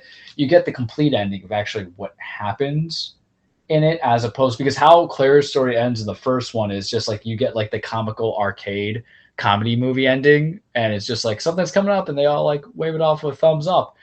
But with Leon, when completing the second run through as the other character, it all summarizes the way it ought to be summarized, and it was enjoyable. And I will say this, Claire is a more badass character. Leon had a more fun story. So I can definitely say to that. This time he's being chased by the Tyrant. In Claire's story, she's being chased by the G virus. I won't go into any spoilers there, but Leon's more going into being chased by a Tyrant. Leon's probably my favorite character of the Resident Evil series because I love Resident Evil 4. I replayed that game like 4 times in my life. I got the unlimited rocket launcher. I got the Chicago typewriter. You also get Ada Wong in it. So, Ada's a cool character too. I cannot wait for them to do Resident Evil 4 on this engine, but it was a damn good time. I'm a big fan, man. Resident Evil's hit or miss for some people. I couldn't play the old school stuff, but because the controls are just terrible. And let's stop lying about controls being good. No, right? Resident Evil. Like the first Resident Evil. If you're gonna play it, play the first remake that they made for the GameCube, which they Yep. have re-released on like Steam and stuff like that, so you can play a modern version of that, Yeah. or you can play the remake of the But first game. I loved 4. I enjoyed 5. I skipped 6 because when they made it to 30 hours, like this ain't what I want. I skipped 7 because I wasn't crazy about the swampy vibe. But on my PS5, you get it for free because it's part of the PS Plus free collection. And then I replayed 2 and this one both times. When you think on it, to get the whole story, maybe I'll get 3, and then I picked up Resident Evil Village that's installed. We're gonna continue that spooky season, but if you want a good claim to fame to show how remakes are done, how they should be done, how you get high end graphics with a good engine, a damn good time. It's cheap now. It's probably like $10 used, $15, unused. You really get 2 stories out of it, so you get to all about maybe 17 to 18 hours. It's a good cinematic time. There are some valid scares. You heard me yelling on certain things. They're cheap jump scares, but when those lickers come up, I'm like, ah! And that's what you kind of want in horror. And I'm not in spooky season yet, but after playing over the weekend, I'm kind of like, now I'm kind of in spooky season. Now I want to be scared a little bit. So Resident Evil 2, PS4 is what I got, but you get on a lot of things. This is part 2. I think this is the only non-sponsor I did that for a video game, at least. That's twice, because I think I did it last year. I'm almost certain I did, but this was planned. I planned this, kids. I planned this. Resident Evil 2 remake, a lot of fun. I enjoyed it. Promo code spooky season. Yep. Yeah, there's a lot of people with spooky season right now. I've been watching a lot of spooky YouTube videos, actually. I watch a lot of like mystery YouTube videos and stuff like that. I mean, it is very spooky right now, and I watch it in the dark too. So I don't know what I'm doing with that. And I haven't played any horror games thus far this month, but Metroid Dread, I'm gonna put it in that category. I feel like this game has those alien vibes to it. There are points in the game where it's like, oh god, it's one of the few Nintendo series where it's like, or they actually don't really hold back too much on the I mean, it's space violence, so they kind of justify it that way. But it's one of the aliens and zombies. You can be as violent as you want. Exactly, and it's one of Nintendo's few series that does that.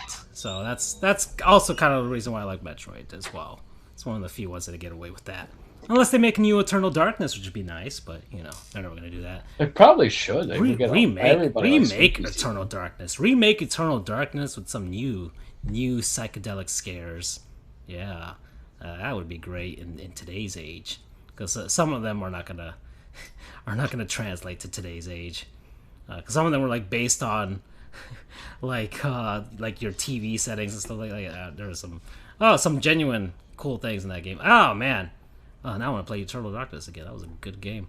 Anyways, all right, Charles, let's move on, shall we?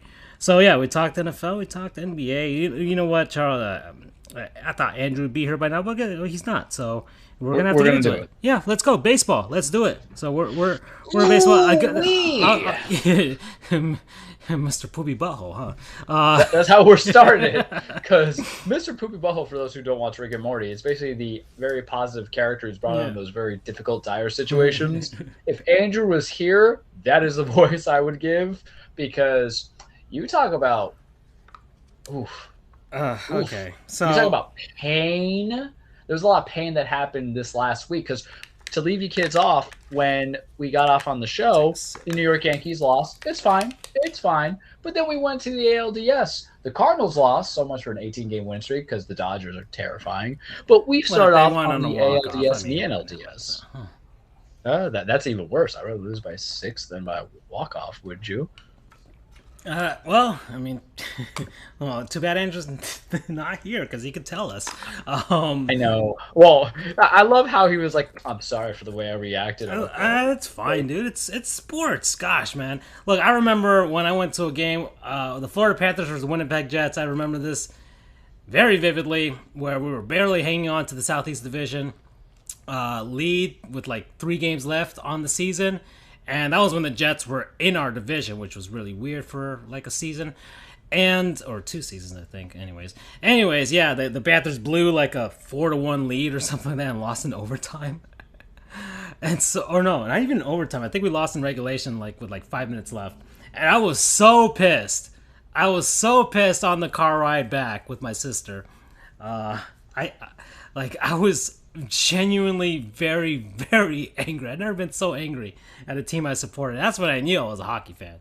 That's when I knew I was a hockey fan for sure. See, I've mellowed out in my old age. I've never really gotten that angry, and I didn't even consider like Well, yeah, I the mean that was back in 2011, so yeah, I'm in my all right, early well, 20s. So we're different men. yeah, I'm Yeah, in my early 20s back then. So yeah, yeah.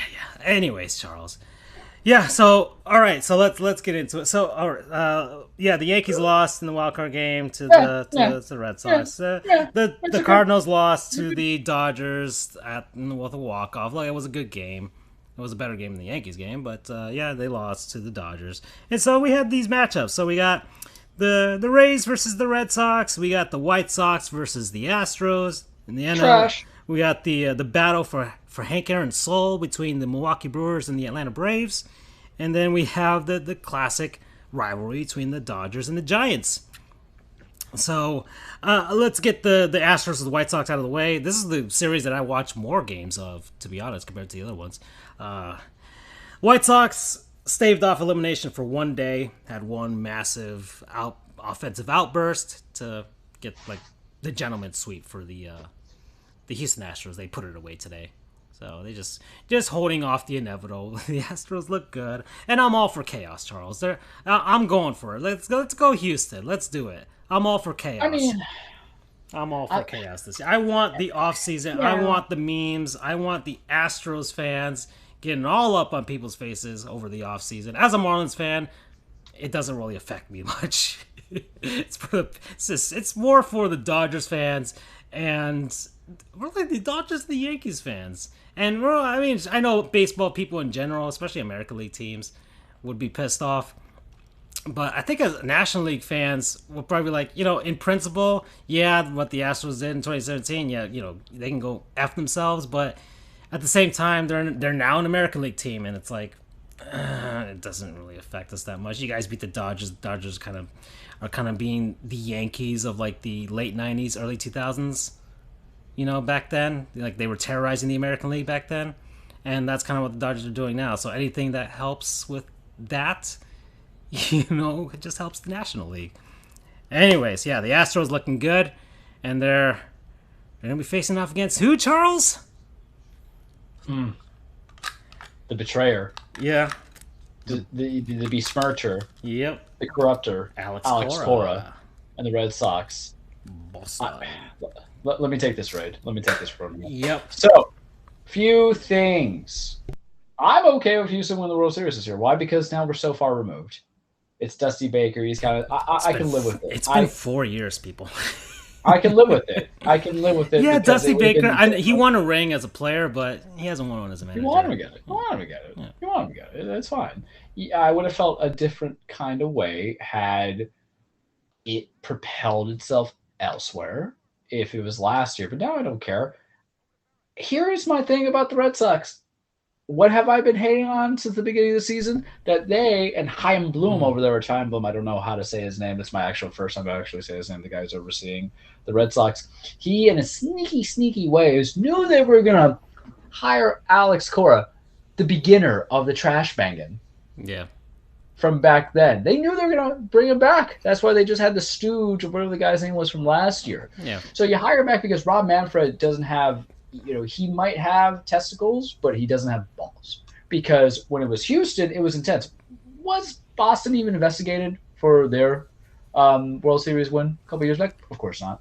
Would no one even make the suggestion that someone who led to the cheating of the Astros World Series win would even propel to bring to the same way in Boston? Of course not. Would no one even bring up the coincidence that there was basically back-to-back years for Alex Cora where he was a World Series champion in some way, shape, or form for the prior year in Houston to Boston? Of course not, because we're just going to turn a blind eye. And if your eyes are blind, you can't see. You can only hear. And no one cares about hearing because seeing is believing. Ooh, look how I brought that on. Ain't playing it, kids. Nice. That's how much I hate Alex Cora when I can bring out soliloquies. So we failed. We couldn't eliminate him, which I kind of knew. Garrett Cole was not playing well. Our entire pitching staff was bad. Aaron Boone just kind of went on the dice and said, hey, let's just see what happens here. Please don't bring it back, Cashman. I'll harp on that when it has to be. But It's fine. We lost, but no one was ever saying we were the better team. We were under 500 Yeah. up until we got to the All-Star break, and then we pulled off some consecutive wins and still ended up at the expected thing of being the wild card. Did Giancarlo Stanton and anybody? Mike Judge just, Aaron And Judge, they're sorry. good. It was a Mike Judge made King of the two-man game, Hill. and we love King of the Hill. Basically, that's what we were doing. We Aaron Judge and Giancarlo Stanton were Dale Gribbling it on an exterminator job first, and then the rest of the team was Bill Dautrave talking about back in the day greatness, and then we got bald and fat. Wow, that's good for us. If we had to retile the episode, we would say how we bring in King of the Hill references. This is why it's perfect. But to bring it more back to that, because I don't want to lose my train of thought conscious, but we lost it, we can get it. But we knew what we were. So we were expecting the 100-win team, the only 100-win team in the AL. Back-to-back AL East champs. Teams that, were considered to be a poverty stricken franchise rise at the stakes and all their no-name winners. Because the analytics, and we have great management to be able to bring out the Red Sox. I wasn't scared of the Red Sox if we had more than one game. That's the problem with the winner-take-all games. Sometimes it's just what it is. I would still hold true that if you gave me 3 games, we would have taken the series. Why? Because we recently just beat them. Yeah. I feel that if you want to talk about analytics, that was the analytics. In our analytics of how we treated the Red Sox, the series, they won the series by 1 game and outscored us by 1 run. I think the analytics work out fine for me, but we didn't get there, and I'm not going to sour grape it. But you're hoping that someone cared about the sport as much as I do to want to bring him down. And you thought it would be the Tampa Bay Rays. You thought it would work well with their story, that you could be back-to-back AL East champs, that you would have something. You were basically going to be the unsung heroes of a league of the East. You were supposed to be the forerunners because everybody's talking about the Yankees are back. Everybody's putting the highlight Red Sox. Blue Jays are going to be that World Series team. Put the spotlight on you, right? And what happens is the spotlight's put onto you and you pee your pants badly. You take 1 game, that's great.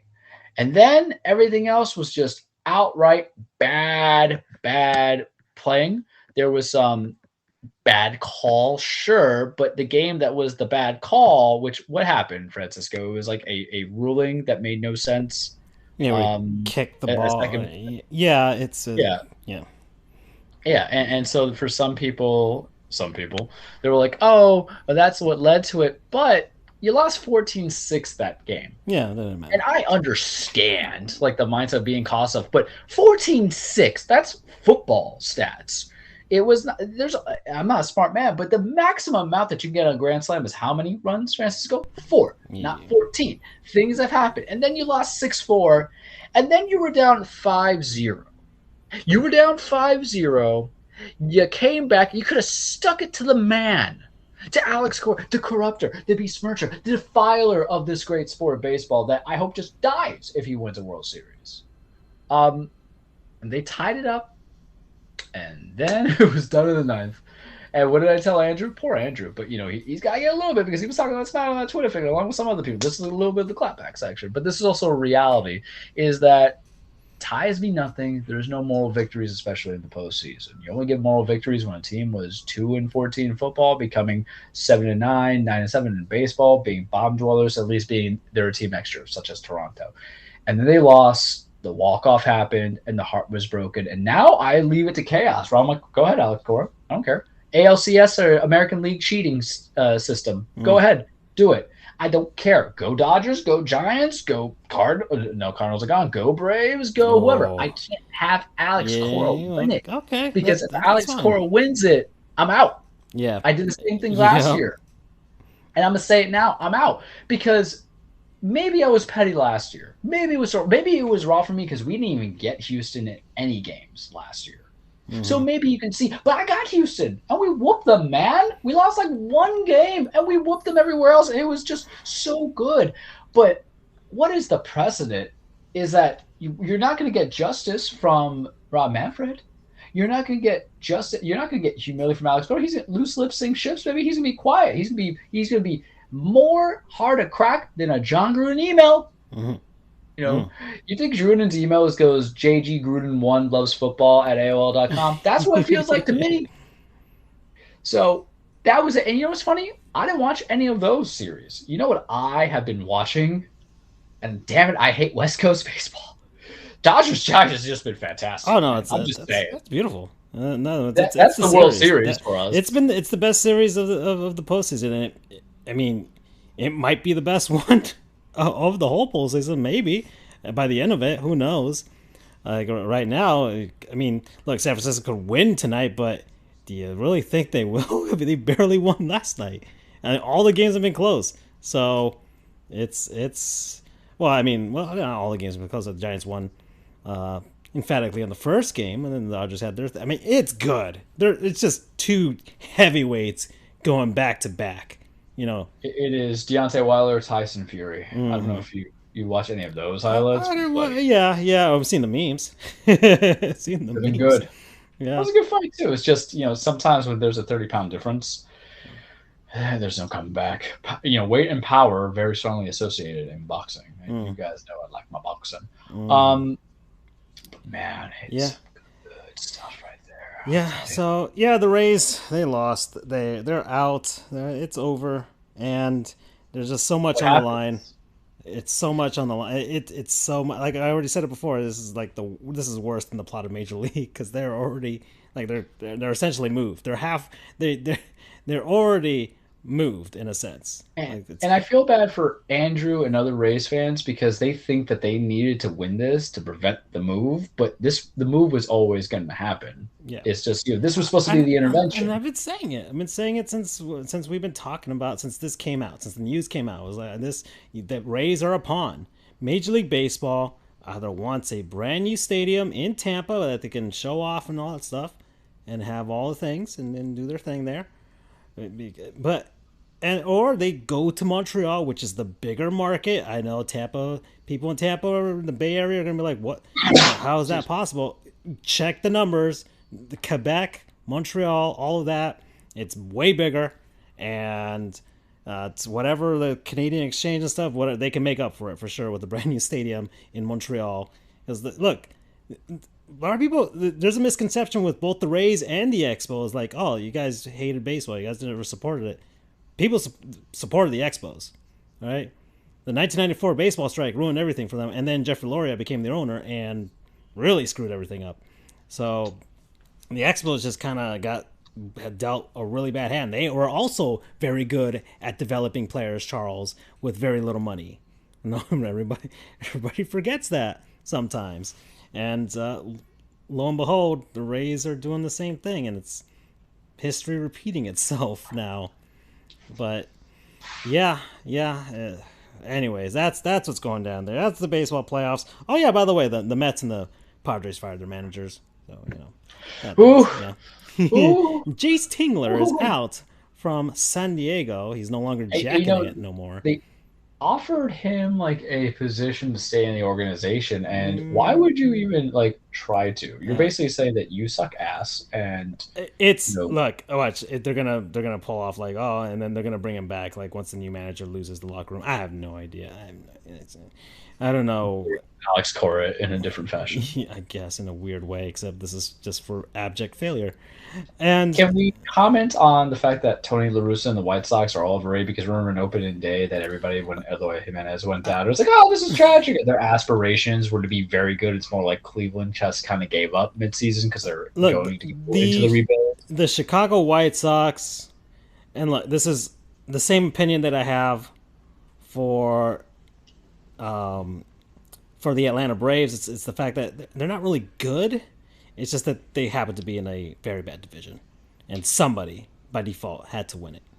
So the White Sox, I mean, the Minnesota Twins sucked. You're saying Tony La Russa is also not as brilliant of a game manager because Rick Renteria, we love you, Rick Renteria, please come to Miami, would have been just as successful as they were if he stayed there for another season. Yeah. So yeah, no, and the White Sox. Yeah, Renteria is gonna get his. He's gonna get his at some point, and former Marlin too, by the way. And yeah, the White Sox weren't good. And look, the Brewers and the Braves right now 4-4. I mean, those teams are evenly matched, to be honest. And look, the Brewers were like hot for like half the season, but ever since then, I forgot about them. I don't know who's on their team besides Yelich. And And that's they also because the NL Central is just very bleh. yeah, and yeah, so glad that by the time the season ended, the Brewers, like, it should have been like, oh, they should have easily clinched their division, but the Cardinals at some point, like, if the Cardinals had like one more week, they probably would have taken the division. Yeah. They had one more series between the two of them. Exactly. So the Hands Brewers down. just kind of like I don't know, they were on cruise control, but I just completely forgot about them. And well, we'll see what happens with this series, because if they lose, they're out. And yeah, this is my scenario. I want the worst case scenario. The Braves win the World Series for me. That's no for me. Then second would be the Red Sox, and then third would be the Dodgers. I don't want to see the Dodgers win anymore. I'll And do it for Mighty Max, but that poses a good he question. already got his World Series. He's already Hall of Famer. He's But got his. that him getting it now symbolizes why you get that star piece in a trade. Yeah. Because look what happened. Albert It's the Pujols big getting one boom. more. Yeah. He Oh yeah, actually that too. Let him started, go off too. in the sunset. Yeah, that's true Let as him go well. off in the sunset. It would make like the Angels the ultimate goons. Oh man, Like it's that'd not be like he's funny. done anything, but still. Yeah, yeah, yeah. So there's there. So that's what's going down. Yeah. All right. So that's baseball. That's what happened. Those are the things. All right, Charles. NFL. Let's go. Let's go. Let's do it. National We Football talked about League. it a little We bit. have a Henry Handy, everybody. Guys, I got two-handed. Whoa. Whew. Buddy. Yeah. 100 what? Well, I'm bringing up the stats. Screw this. We're gonna give real numbers. I'm not even gonna like wing it. Yeah. Hold on. Hold We on. played I the I wrote Urban it down. Myers. I just have in bold letters Henry Handy. We played the Jacksonville Grinders. Yeah. And it was a successful win. That's one of those things. Even though we lost to the Jets when we had injuries, we got AJ Brown back, and so I just circled the count. I'm like, all right, this is gonna be the automatic win. But Derrick Henry, 29 carries, 130 yards, 3 touchdowns. He's been on a roll, man. I love Because these. he had 150.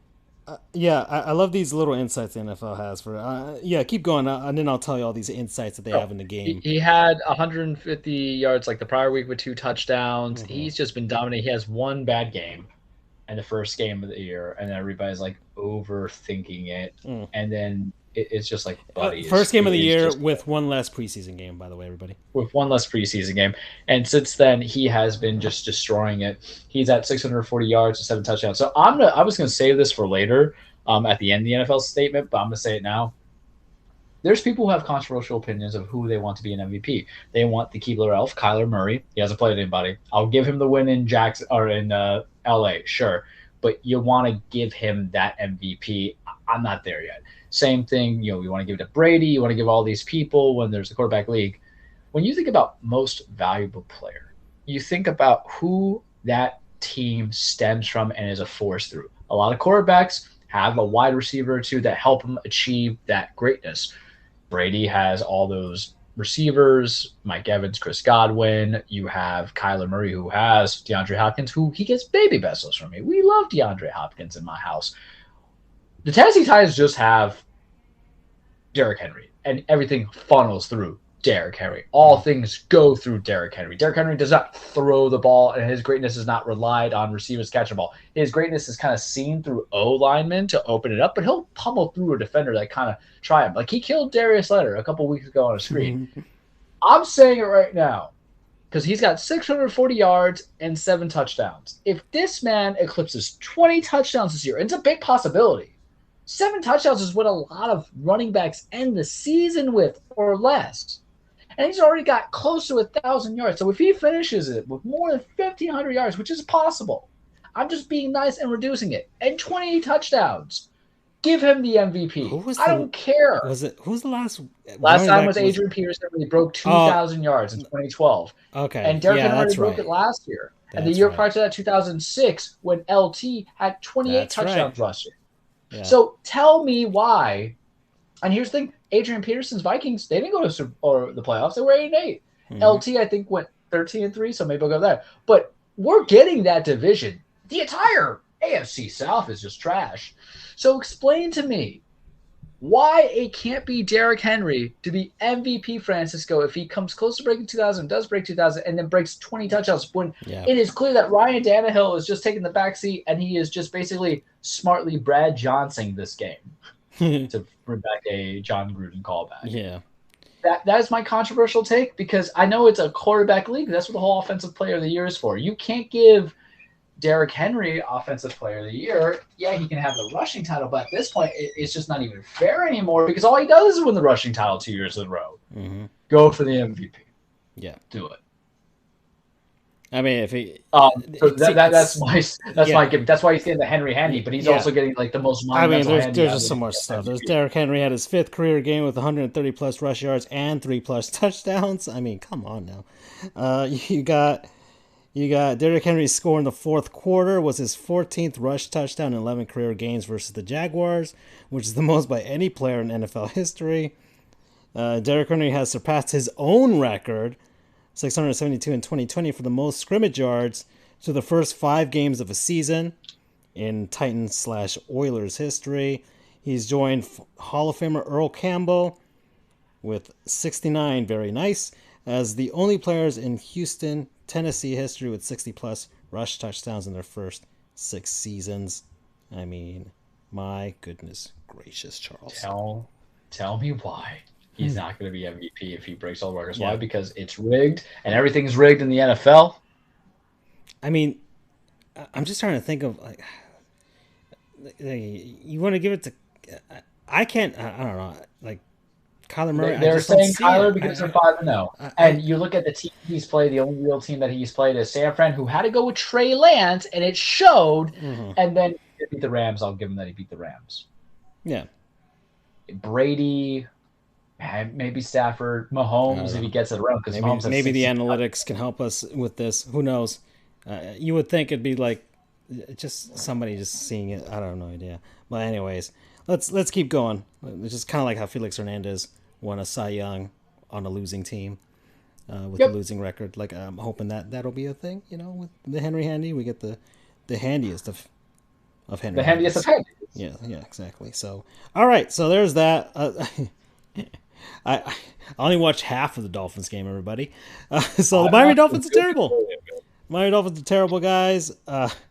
Man, Tom Brady was just toying with the Dolphins. Like, just toying with them in that game. Like, he was throwing, like, deep balls just for the sake of throwing deep balls. Just to mess with Xavier Howard, who has disappeared on us here. All that shit talk. Yeah. Just and the holdout. Remember, everybody held out for some more money. And so he's like, okay, just experiment. This is like a preseason game for the Bucs. It truly was. It felt that way. There was no point in the game where they felt like the game was in danger of being lost. They were down in the game, but even then, there was like no look of panic with them at all. Where the Dolphins just kind of like, oh God, we actually have the lead. And okay, Jacoby Brissett played a slightly better game. Well, it couldn't have gotten worse than the last game. But he was making some throws that were just excellent considering the fact that he had a straight hamstring. He didn't lose you guys that game, nor did Myles Gaskin. These guys don't play defense. Yeah. What the hell is the purpose of Jalen Waddle? I don't know if you've talked to Doug about that, but this is your first round pick. The Dolphins. I don't know if it's the offensive scheme. Don't even talk to me about the offensive scheme with the Dolphins, who have like 4,000 offensive coordinators now, all calling plays. I have no idea what's going on with that. So, anyways, none of it's working, and I didn't watch all the game compared to the last game because it wasn't even funny. Like at this point, I watched the Dolphins as a joke. Like it's like a comedy hour for me, but none of it was funny. They didn't do anything hilariously stupid. So I just stopped watching and I played Metroid Dread, which was a much, much better use of my time. So there was that. Let's talk about. Fuller's hurt. Devontae Parker's hurt. None of it's working. None of the draft picks have been working out. Like the whole thing, the rebuild it's an abject failure. Everybody, the defense gave up on your boy. Yeah, it's a failure. The Dolphins failed to rebuild. They failed to rebuild. And I guess what makes us look bad? It's the fact that certain quarterback out in Los Angeles is doing good. And that's Herbert, right? Just beating good teams, everybody. Not Beating sweating either. Yeah, exactly. He's beating good teams. And 47-42 over the Cleveland Browns in Was Los down like Angeles. by 20, Yeah. just like Lamar. Yep. So, yeah, Herbert is what joined Patrick Mahomes as the only QBs in the Super Bowl era with 40 plus touchdowns and fewer than 15 interceptions in their first 20 starts of their career. The Dolphins could have had him too. Yep. They could Yeah, I have had love him. that. Bama. They're like Pac-12 quarterback. We don't want none of that. Uh, Josh Rosen came from Pac-12. Can we just say that the Saban era Bama quarterbacks, none of them work out. None of them do. Right? Can we say Well, that? none of them have been a first-round pick except for Tua and for Mac Jones. Yeah. Greg McElroy, A.J. McCarron. Like, Homeboys were not drafted. They're drafted like they're a fourth round because so they say they're a system-ready team, but they're not asked to do much except for dominate crappy teams. yeah. So Alabama. Look, this isn't what who was a like Bart Starr. He was a Bama guy a long time ago, way back in the day. That I don't know. I don't think it doesn't work out. So why did NFL teams are drinking the Kool-Aid? I don't know what's going on. So the Dolphins drank it. That's for sure. We'll see. Tua's got supposedly coming back against the Jaguars in London, but But if he's got no tools to elevate him, what are you gonna man, if the get? Dolphins lose to the Jaguars, oh, that actually might be funny. Oh, but then I'd have to wake up to watch that game. I don't know if I want to wake up that early just to watch the Dolphins and the Jaguars. All right, so yeah, Herbert is doing good. So that was another game. Oh, let's talk about the Raiders. Let's go ahead back to John Gruden. They lost in Vegas, 20-9 to the Chicago Bears. Everyone. So Making what? Justin Fields look competent. Yeah, what a beautiful way for John Gruden to end his coaching career. For a Unless guy who's supposed to be an offensive genius, and they only get 3 points in his final game, or 9. I'm sorry. 9, yeah, 9 points.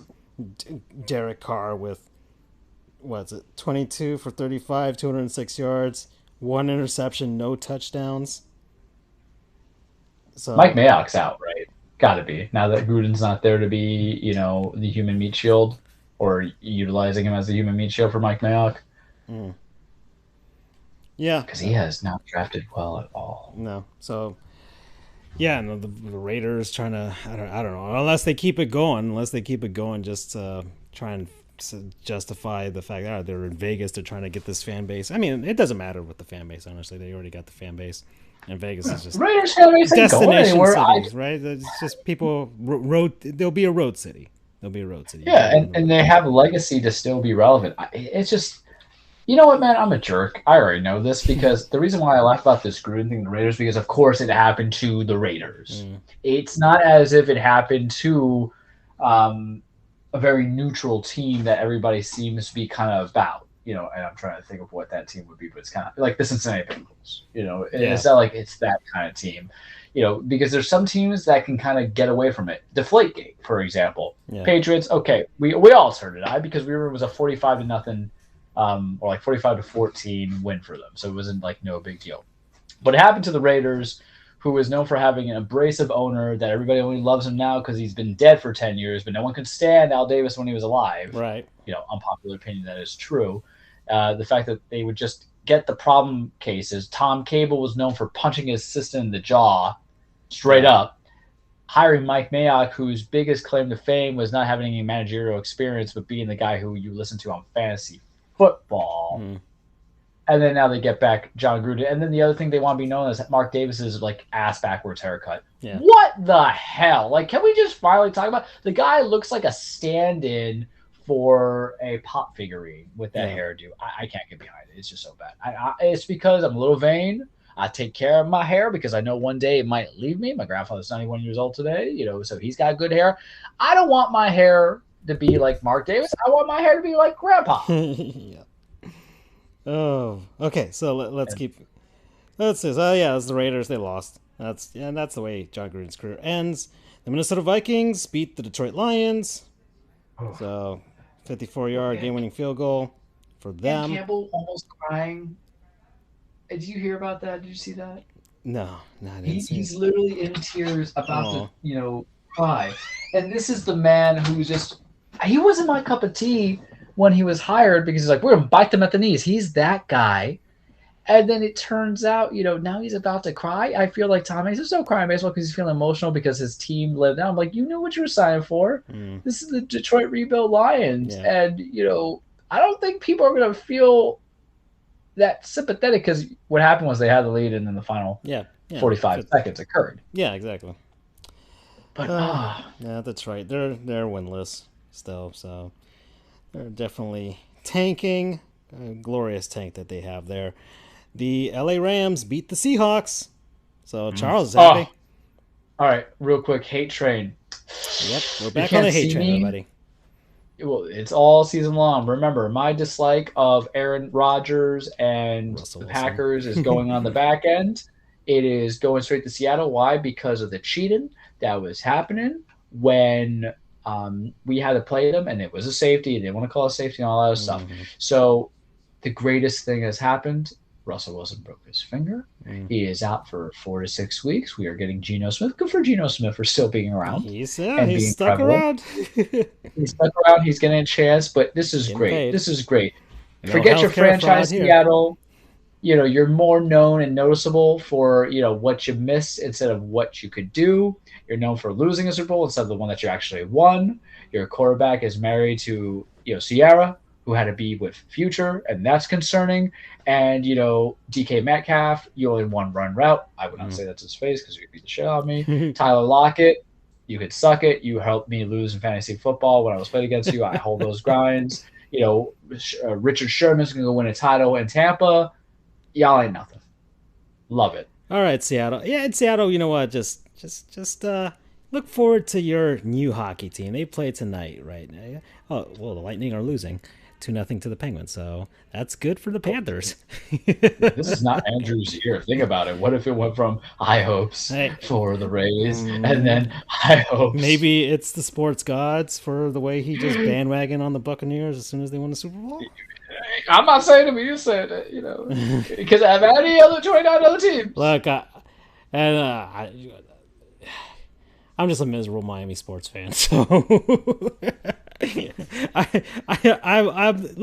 the one who texted Doug, and I showed you guys our text message thread, which wasn't as long this time with the Dolphins game. That the Dolphins should be the one to move to Montreal more than anyone. Anyways, yeah. So Seahawks. So that was that part of the hate train.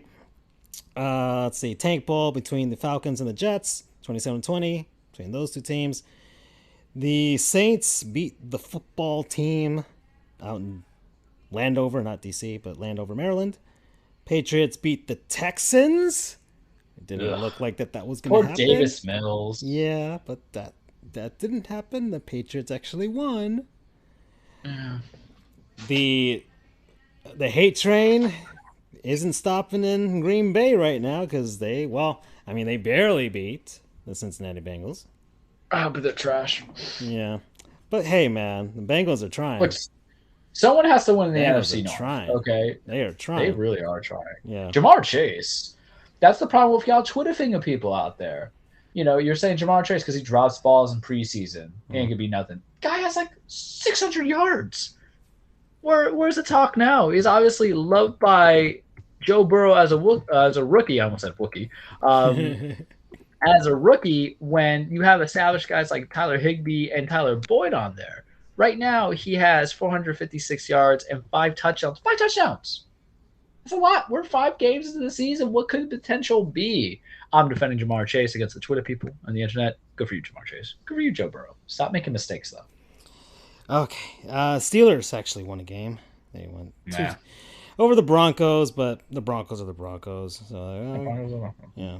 Eagles Look, I hopped off of the Carolina Panthers bandwagon just in time because Yeah, Sam Darnold was uploading. yeah. So yeah, they lost to the Eagles. So there you go. And you know what's funny? I said Jalen Hurts in it, and then he wins again. I'm like, damn it! Yeah. I And have we to get that already humble pie. mentioned the aforementioned Arizona Cardinals.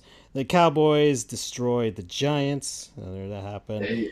The Bills looking good against Kansas City.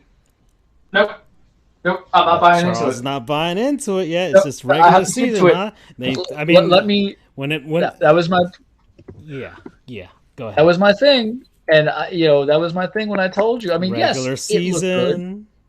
I watched What that happens when game. it matters, right? One of my best friends is a Bills fan, and he's going to Mm. hate me if he ever listens to the show. But let me give to you the Bills' schedule, whom they played. I watched that game, and what happened was if the defense is bad for Kansas City, but if Patrick Mahomes had receivers not named Tyreek Hill, not dropping, and he dropped the ball too, coming around to it, and then that interception that was returned, it was just kind of fleecing out. It was just the offense letting Patrick Mahomes out. Maybe it's because I'm a Patrick Mahomes lover boy. Maybe it is. But I'm going to give you the Buffalo Bills teams that they've played because it's the same way of Arizona Cardinals. It's the first half of the season. It's good to be 4-1. Sure, you want to be 4-1, and I want to know why there's music playing in the background. 1 second, kids. Hopefully, no one Oh, hears that. I don't know. I don't hear Do you? nothing. Mm-mm. Okay. Nah, it Well, might I'm be just going to read it down some you. names. So they lost to the Steelers. They beat the Dolphins 35-0. Yeah, that doesn't matter. When they didn't have Tua. They beat Washington Well, it doesn't really 43-21. matter if we had two or not. I don't think. No, it doesn't, but it's still a Mhm. point. They beat Washington 43-21 with Taylor Heineke. They beat the Texans 40-0 with Davis Mills, and they just beat the Chiefs I'm not going to give you as a valid win. And then you play us Monday. Beat us Monday. Maybe Mhm. it Here changes, we kids, go. but I'm not going to ride that Here bandwagon. we I'm go. not going to acknowledge you the way I acknowledge Roman Reigns as my tribal chief. It's Buffalo. You went to 4 straight Super Bowls, going to win. That's what you're getting at now. Mm. Be like the Tampa Bay Rays and just believe your own hype. And finally, yesterday's game, the Ravens over the Oh, Colts. so good, Yeah, so good. Carson Wentz is still alive, but couldn't keep it going. I mean, that's not on him though. No, That's it's on not. that deep. No, it He is. played It is. well. No, he did as well as he. And look, Carson Wentz is like he's trying. He's trying to keep that career going, right? With I a don't know, busted maybe, ass. I don't know, maybe I don't know, maybe a little Kurt Warner, right? Where it's like oh, in like 5 years from now, he's gonna just be amazing again. maybe that's the journey for him. Maybe that'll be it. But yeah, yeah. So there we go. All right. So let's see where we are on time. Actually, we're actually much on time. Well, Andrew's not here, so we normally talk about college football, but we're just gonna point out some stuff that happened. Went down. Bama went down, so that was good. So To Bama, Jimbo ball people. yeah, to Jimbo, Texas A&M. So down goes Bama. So that was good. Georgia's number one now because Yeah. they're let's see. Nebraska lost to Michigan because of Yeah. a fumble that cost them the game. So so close, but yet so far, huh? Nebraska. It's just the way it's been. Oklahoma beating Texas last second drive. That was actually pretty cool. That was pretty good. Over the Cotton 21 Bowl. yard or 21-point lead. Yeah, They screw it up. yeah. So there's that Red River Robbery. Penn State lost to Iowa and they stormed the field, even though Iowa's the Trash. higher ranked team. So there Trash. you go. Boise State upset BYU. So there's that. And then a good game between Arkansas and Ole Miss. 1 point difference there. Was it 52-51 or something like that? So Yeah. yeah. FSU won. They beat Mac Brown Yeah. and their overrated selves. Yeah, well, there you go. Yeah, first action one. So there's that. I don't know what the heck happened to theirs. Their Canes didn't play, right? No, they were they were week, off by whatever. week. Yeah. But this is what I will say about the Canes, really quickly, because this is part of my clapback segment. It would have been a full segment if Andrew was here. So there was a lot of hate and heated people in the internet when obviously we missed the winning field goal kick, And even our good buddy Brendan Rourke and Andrew, I feel like I was getting kind of ganged up here about saying that Miami, and a lot of people say Miami has been the most overrated program the last 10, 50 years. And I'm just sitting there in disbelief because one, we actually got a number one week. I think 2 weeks we were number one. So don't hate us because we got there. We don't make the polls. It just happened. Um, but how dare they say that we have been the most overrated program for the last 10 years? Well, I'm going to give you two college football programs, Francisco, that would fulfill the whole overrated thing. And I don't know how everybody determines overrated, but I look at overrated as hype, ranking, and can you win the big one? Because it's college football. So a lot of us are playing for the Tostitos Bowl, man. The Rex Michigan. Bowl. Michigan's a good one. Michigan's the third one. There you go. I'll give you the two of them. And one that proved my point this weekend. They both proved my point this weekend. No. Texas and Penn State. Oh, Texas and Penn State. Texas, who, when Mac Brown left, hires Charlie Strong. He gets fired out within like 2 seasons because they don't want, black coach leading in Texas, apparently. That's what my belief. And they get Tom Harriman coming from Texas that can't go from it. And they go to Steve Sarkisian. And then you got Penn State. What's Penn State done? You had Joe Pop. You had a ragtag Joe Lombardi. I'm saying, or Vince Lombardi. I'm saying it. What have they done in years? And then you have Bill O'Brien. And then you have Penn State. Because of the things that went down. With the. But no, I'll give you cumulative because they've been good with Franklin. But what you got? Yeah. So you're gonna say the U has been the most overrated program? What? I wouldn't even say the U is overrated with regard. That's what people put on there. Even your boy. I would just think Canes fan overrate the U program. That's all. Those are the only people the people down here in South Florida. The way you if you listen to local sports radio and stuff like that, and look on Twitter, like Canes fans.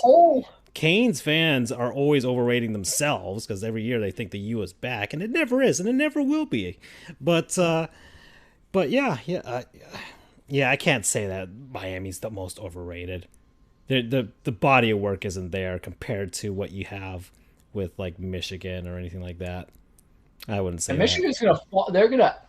I think you could make an argument that 1 or 2 seasons of the last decade, let's say. You could say that the U was overrated those particular seasons, and by the way, and that was clearly proven because they would basically fall apart at the end of those seasons and lose their bowl games. So it was proven, but I can't say they were completely overrated. Unlike the Charles's mustache mask that you can get on our TeePublic page, that's not overrated at all. That's not overrated at all. That mustache mask is pure Bama. You can't grow out your own facial hair. You can't because you have to go court like me. Use my face. Utilize it. That's almost the beginning of my Latin revolutionary facial hair. Maybe we'll develop my Bob's Burgers mustache or my cop mustache. All right. So yeah. Okay. Well, Charles, we're getting there. So let's head on over. Let's get to that cage, shall we? Whew, whew, whew. Welcome everybody to your weekly Truplex, The Cage with Charles. Full disclaimer, wrestling is not fake. It is scripted. It is a staged fight. It is a story about men and women chasing championships, beating the holy hell out of each other, trying to establish and cement their legacy in life, and then just getting that good old money. And this is kind of the quiet time a little bit in wrestling. We had kind of talked about it last week, but we're waiting and building. So this might be probably one of the shorter cages out there unless I do a highlight of a wrestler. But taking it from the top, Impact. I think I told you last week in text because it was announced and then bring it into it. Why are there ugly championships? That happens. But why are there dumb names to championships? It's a hard question. I can live with an ugly looking title. I can't live with an ugly name title. Impact released their new championship because they have their streaming platform, Impact Plus. There's things that they want out of it. So they released a new championship. Now, their single titles are the Impact Championship. Their other title is the X Division Championship. But they released the Digital Media Championship last week. What? Digital Media Championship. And obviously you want to portray that in some fashion to get people to look at you from the Twitch views. Yeah, but it just sounds like a very corny award given at like a conference for digital media marketers somewhere in like Spokane, Washington or something. And it's just one of those things of how could we have made this work? How could we have made this better? How could we have made it relevant to the plot of what we're doing? You can't call it the Internet Championship, but you got to give it something. I remember people were calling the WWE Championship or the secondary championship the Universal Championship as a bad name, or the TNT Championship's bad to me. We're going to talk about that because apparently that's the running theme of dumb title names and dumb titles. But I don't get it. And the championship looks fine, but the digital media championship, it just feels like a placeholder. It seems like something that we would just kind of make if we made a Sports Goofs title. Like if that's the actual looking championship, that looks like a fighting belt. It looks like a title from the UFC. But I can't get behind it. So they're going to be doing a tournament. Um, they're going to decide and they're going to crown your digital media impact champion. It reminds me a lot of when they did the King of the Hill title and then the Grand Slam championship from back in the day. I don't know if it's smart risk. Yeah, that's all I can tell you. Good luck to whoever wins it. Good luck trying to establish that. Have fun. I got nothing on that one. Bringing on over New Japan because I think we'll focus on bad titles, but New Japan still continuing with the G1 Climax. We still have Kota Ibushi kind of leading the way. I still think it's to be Zack Sabre or Zack Sabre who's going to get it. I heard his match was fantastic with a couple of people that he's had. I didn't catch up with today, so I don't know what the updated rankings are, but my prediction is just go all the way with Zack Sabre. I think him and Shingo Takagi would have a banger of a match. I think it brings in more of a focus to Suzuki Gun, which is the stable that Minoru Suzuki is leading, but he's over in AEW doing some weird stuff going against Jon Moxley and apparently Daniel Bryan. Brian Danielson, more to talk about that soon. It hasn't been as enthralling to me as it has in the past. I think that's just because you don't have like that international flavor that I want out of it. Because remember, the whole concept of the G1 Climax is you have this basic round robin tournament. Person with the most points who win out of the A block and B block finals go against each other, and then whoever wins that gets a title shot at the next event against the current champion, which would be Shingo Takagi. Right now, Kota Ibushi is leading with 12 points, 6 wins, 2 losses. Over on the A block and the B block, it's Jeff Cobb, who has 14 points. He's 7-0. I can live with Jeff Cobb because here's some backstory of why it might work. And even though New Japan's not as story-based as the other ones, it still works because the prior to champion of that, prior to Shingo Takagi, was Will Ospreay. Will Ospreay is the one who won the Transformer title, as I call it, when he was New Japan World Heavyweight Championship after he beat Kota Ibushi, and then he had the new title that was reformed for it. He got hurt with a neck injury. He's back apparently, but he's not in the G1 Climax tournament because I think they have something bigger that they're telling.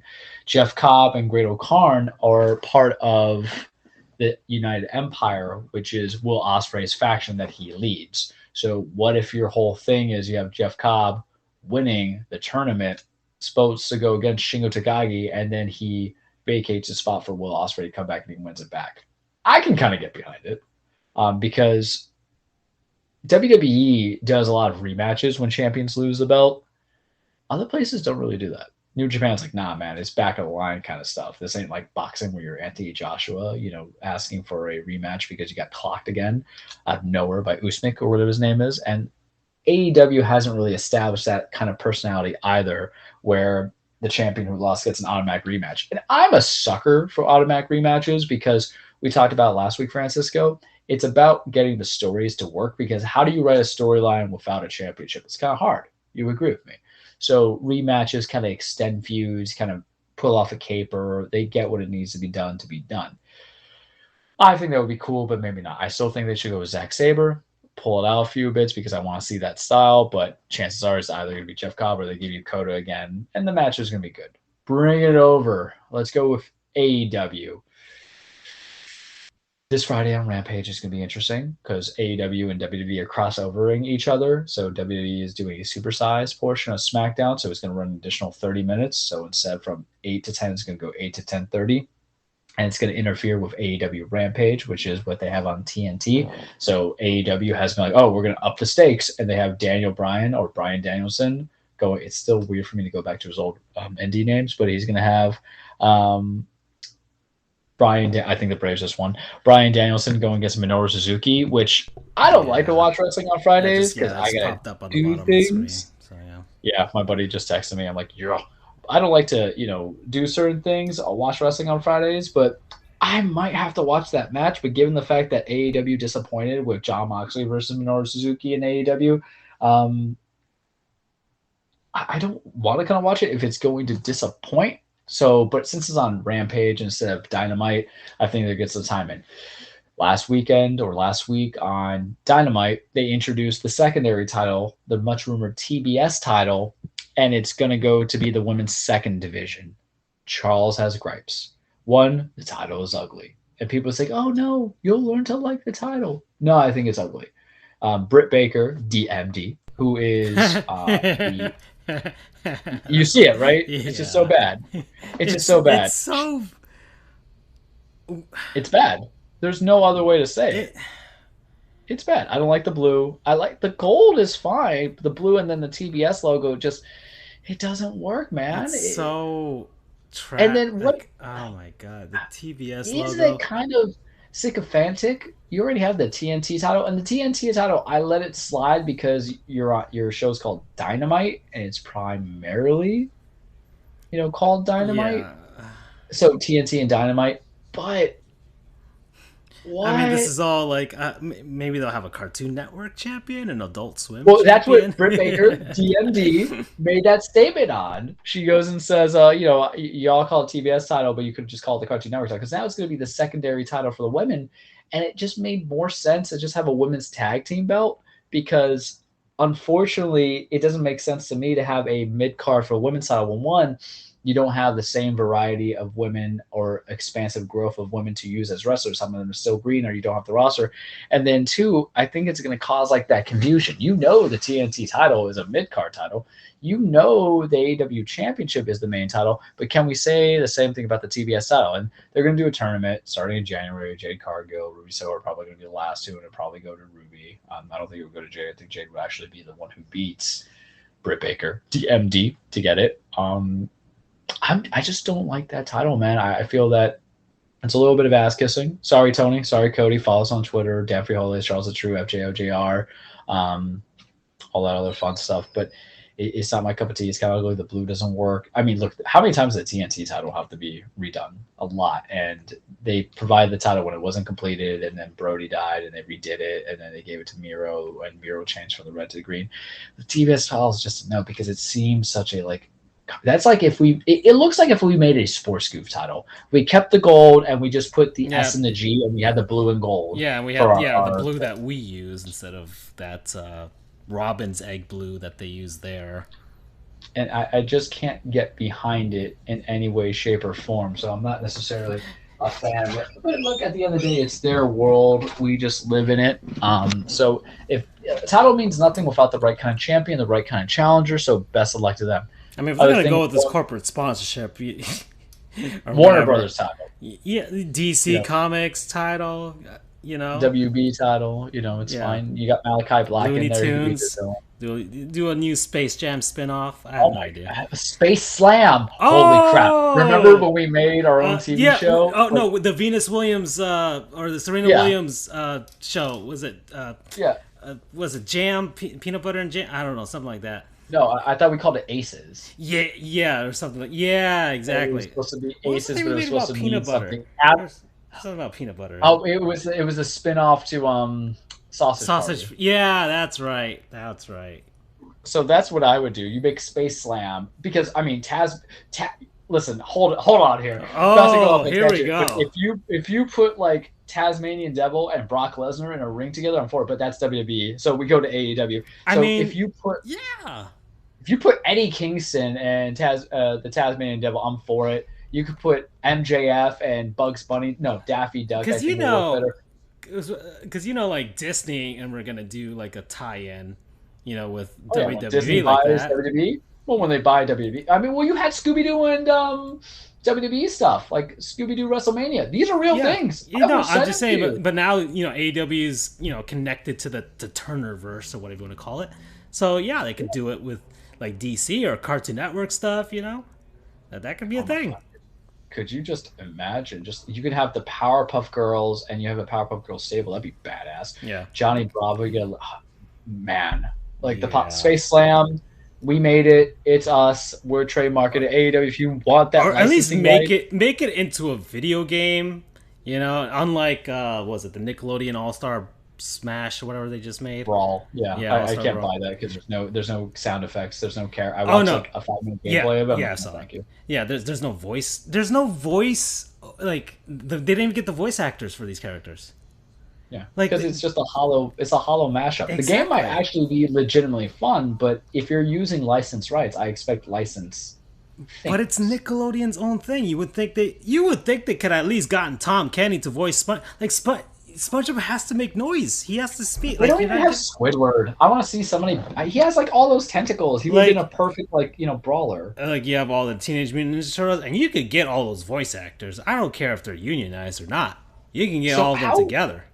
how could you even like get April O'Neil in there, but you don't have Casey Jones? Seriously, Yeah, he's perfect. or He's got even the hockey Shredder? mask. He's got the hockey stick and stuff like that. Yeah, you got Shredder. They needed more villains in that too.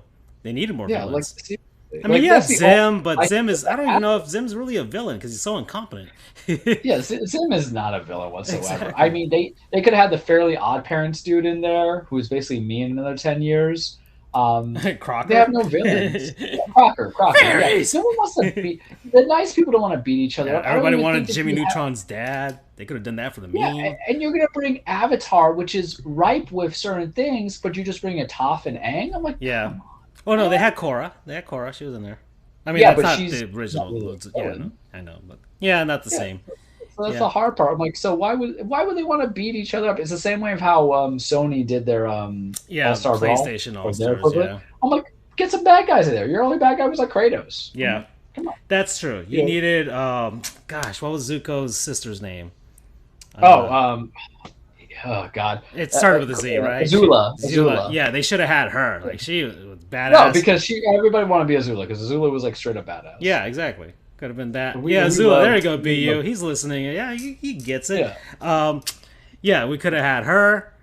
I mean, we had Nigel Thornberry. That was nice, but he doesn't make. He doesn't even say smashing. Yeah, well, right. But like, who else? It's just tough because there's not a lot of I people. mean, you But had Ren and They got Reptar Stimpy. in there, right?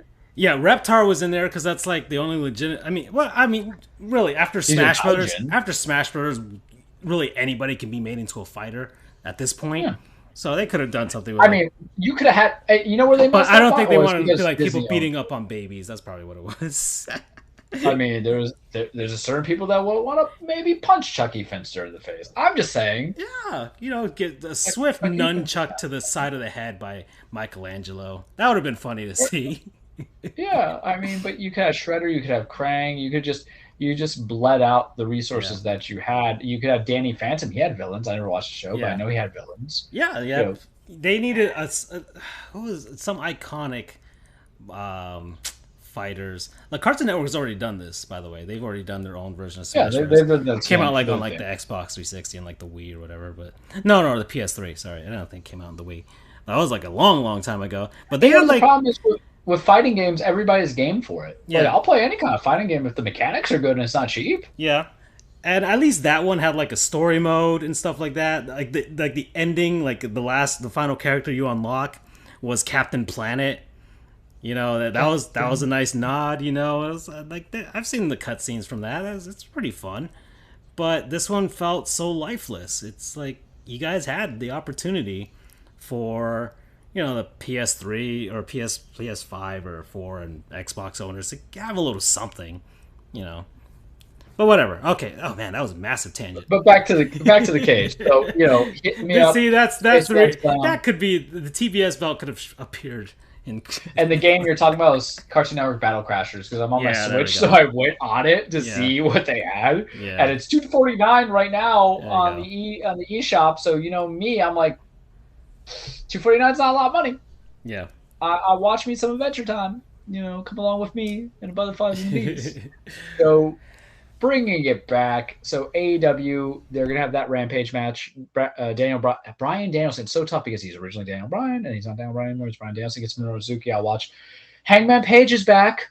He was the Joker in the casino. I almost call it Casino Royale match because I'm thinking of James Bond, but the casino ladder match where whoever wins gets a future title shot. He's gonna be getting that Kenny Omega. The question is, are you gonna get him at Revolution or are they gonna wait it out? But I'm excited because they stalled it a little bit. He left, he was gone for a bit. Now he's back, so Charles is very happy. WWE Crown Jewel is next week. Yeah, next week is on the 21st, I believe. Roman Reigns, Brock Lesnar. We're not going to talk about fully about the Crown Jewel yet for the sake of time and also because the card's not fully developed, but it might be a banger. I might actually watch it. And the Saudi shows are ass half the time, but right now you have Brock versus Roman. We acknowledge Roman. You have Big E defending his title on the main stage against Drew McIntyre. Yeah. You have Goldberg and Bobby Lashley in no holds bar match, which Bobby's going to lose and is going to make me super angry. You have AJ and Amos versus RK Bro for the Raw tag titles. So there might be other matches in there, but you also have the return of the King of the Ring and the Queen of the Ring. So the whole thing back in the day, King of the Ring was basically what would propel somebody from being the mid card to relevancy. The last King of the Ring they had led to Baron Corbin becoming King Corbin, and he recently lost that King crown to Shinsuke Nakamura, who's not even wearing it now. He abdicated the kingship to go do his own thing, and they'll use it here. We won't talk about competitors yet because I guess we could to a degree. You have Sami Zayn, who advanced against Rey Mysterio. You have Finn Balor beating Cesaro. Ooh, they pulled the trigger on that too early. I thought that would have been good semifinals. And then you have Xavier Woods and Jinder Mahal going against each other in the finals. That's going to lead to the Crown Jewel one. I'm all for King Jinder because I think that heel heat would be excellent because it's a good way to build him back. Even though people want Xavier Woods to win it, it doesn't fit for me. You're still part of the New Day. I know you want the King of the Ring, but no. Some of the best King of the Rings out there. Steve Austin 316. That's where it came from. Triple H was a King of the Ring. Owen Hart, the King of Hearts, the Black Heart. We love Owen Hart. Bret Hart was a King of the Ring. King of the Ring has some good propelling. It doesn't mean you're an automatic world champion, but it's a good way to kind of build that storyline. They fumbled that for the last couple of years because they make it into a moniker too much, like King Barrett. King Booker was the last famous one in my head because he did get a world championship to it. And then, of course, you have the Macho King, Randy Savage, King Mabel also. But maybe they're doing something.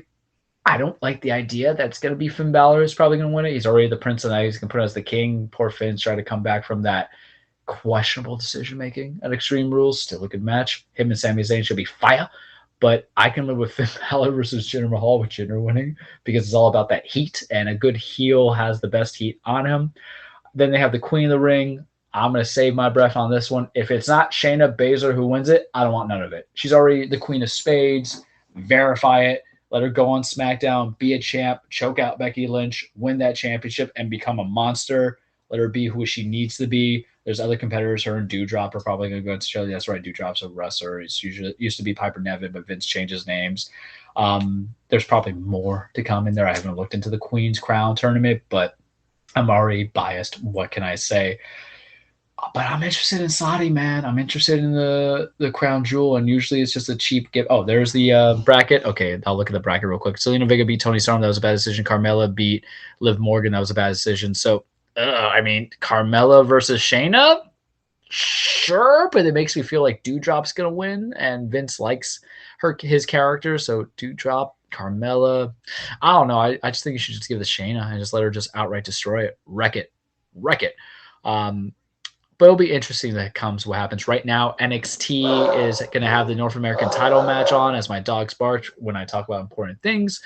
Isaiah Swerve Scott will finally be defending his North American championship against Santos Escobar of Legado de Fantasma, who I like. I like both of them. You know, one's a leader of Hit Row, one's a leader of Legado. What's important to note is that Isaiah was drafted to SmackDown, buddy. So that means your North American champion was drafted to SmackDown. Which the problem is, it just tells us that Santos Escobar is going to win that title. So it kind of takes the suspense. But that's probably what I'm going to watch if it's the main event tonight. Besides that, it'll be very interesting where they come into. But we'll talk more next week when we get some results. Because this is the problem with wrestling, man. You get me on a Tuesday, but then I got a Monday wrestling, I got a Tuesday wrestling, I got a Wednesday wrestling, and I got a Friday wrestling. What am I supposed to do with my life, Francisco? It's very tough. But that's all I got for you this week on The Cage. Yeah. Well, we'll see what happens with our schedule moving forward. So we're gonna. Andrew's got some things he's gonna be doing. So we're trying to accommodate him and see if we can find a different day for our schedule. So that's a heads up for next time. But if not, you missed the show. We got the podcast version of it. Find that on our website, on the various podcast apps. We're pretty much on everything, so you can find us everywhere. But yeah, that's it for everyone.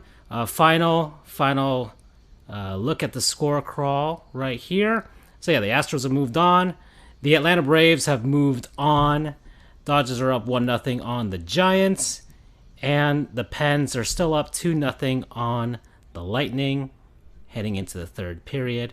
And later tonight, Vegas versus Seattle. I will watch that. I will watch that while I edit this show and finally get back into hockey. Hopefully the Penguins are getting all of their winning out of the way tonight because their next game is against the Panthers later on this week. Yeah, hockey, it's back. Feel it. Feel the thunder. Feel the ice. Right, the coolest game on earth. I think that was their motto back in the late 90s. So yeah, I'm excited, Charles. I'm excited. I really am. People think the Panthers might win the Stanley Cup, and I'm scared. Expectations, finally. And of course, the Heat will be coming soon enough too. So we'll be looking forward to some basketball too. Heat and 6? Yep. So excited about that. And yeah, Jimmy Butler's new hairdo as well. He's got me all up in a tizzy right now. Ooh. We're gonna see if we're gonna fall in love with an old Kyle Lowry or not. That's gonna be the hardest sell for me. Yeah, because you and I were kind of the two people who were like, We'll see. I mean, he's in shape. He's in way better shape than he's ever been. So they're part of that Heat, that Miami Heat wellness program. Yeah, the workout program that they've got. Man, Miami Heat should just open gyms all over the country. Listen, I will follow their workout regime. For real. Whatever they got to do to get that cardio going, I'll play to it. I will join the Miami Heat gym. You know how they have the UFC gyms all over the place? The Miami Heat should just open their own.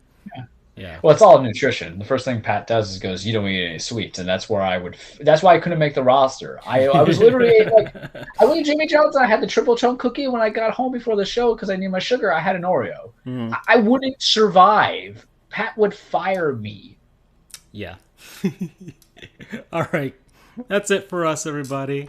Y'all take care.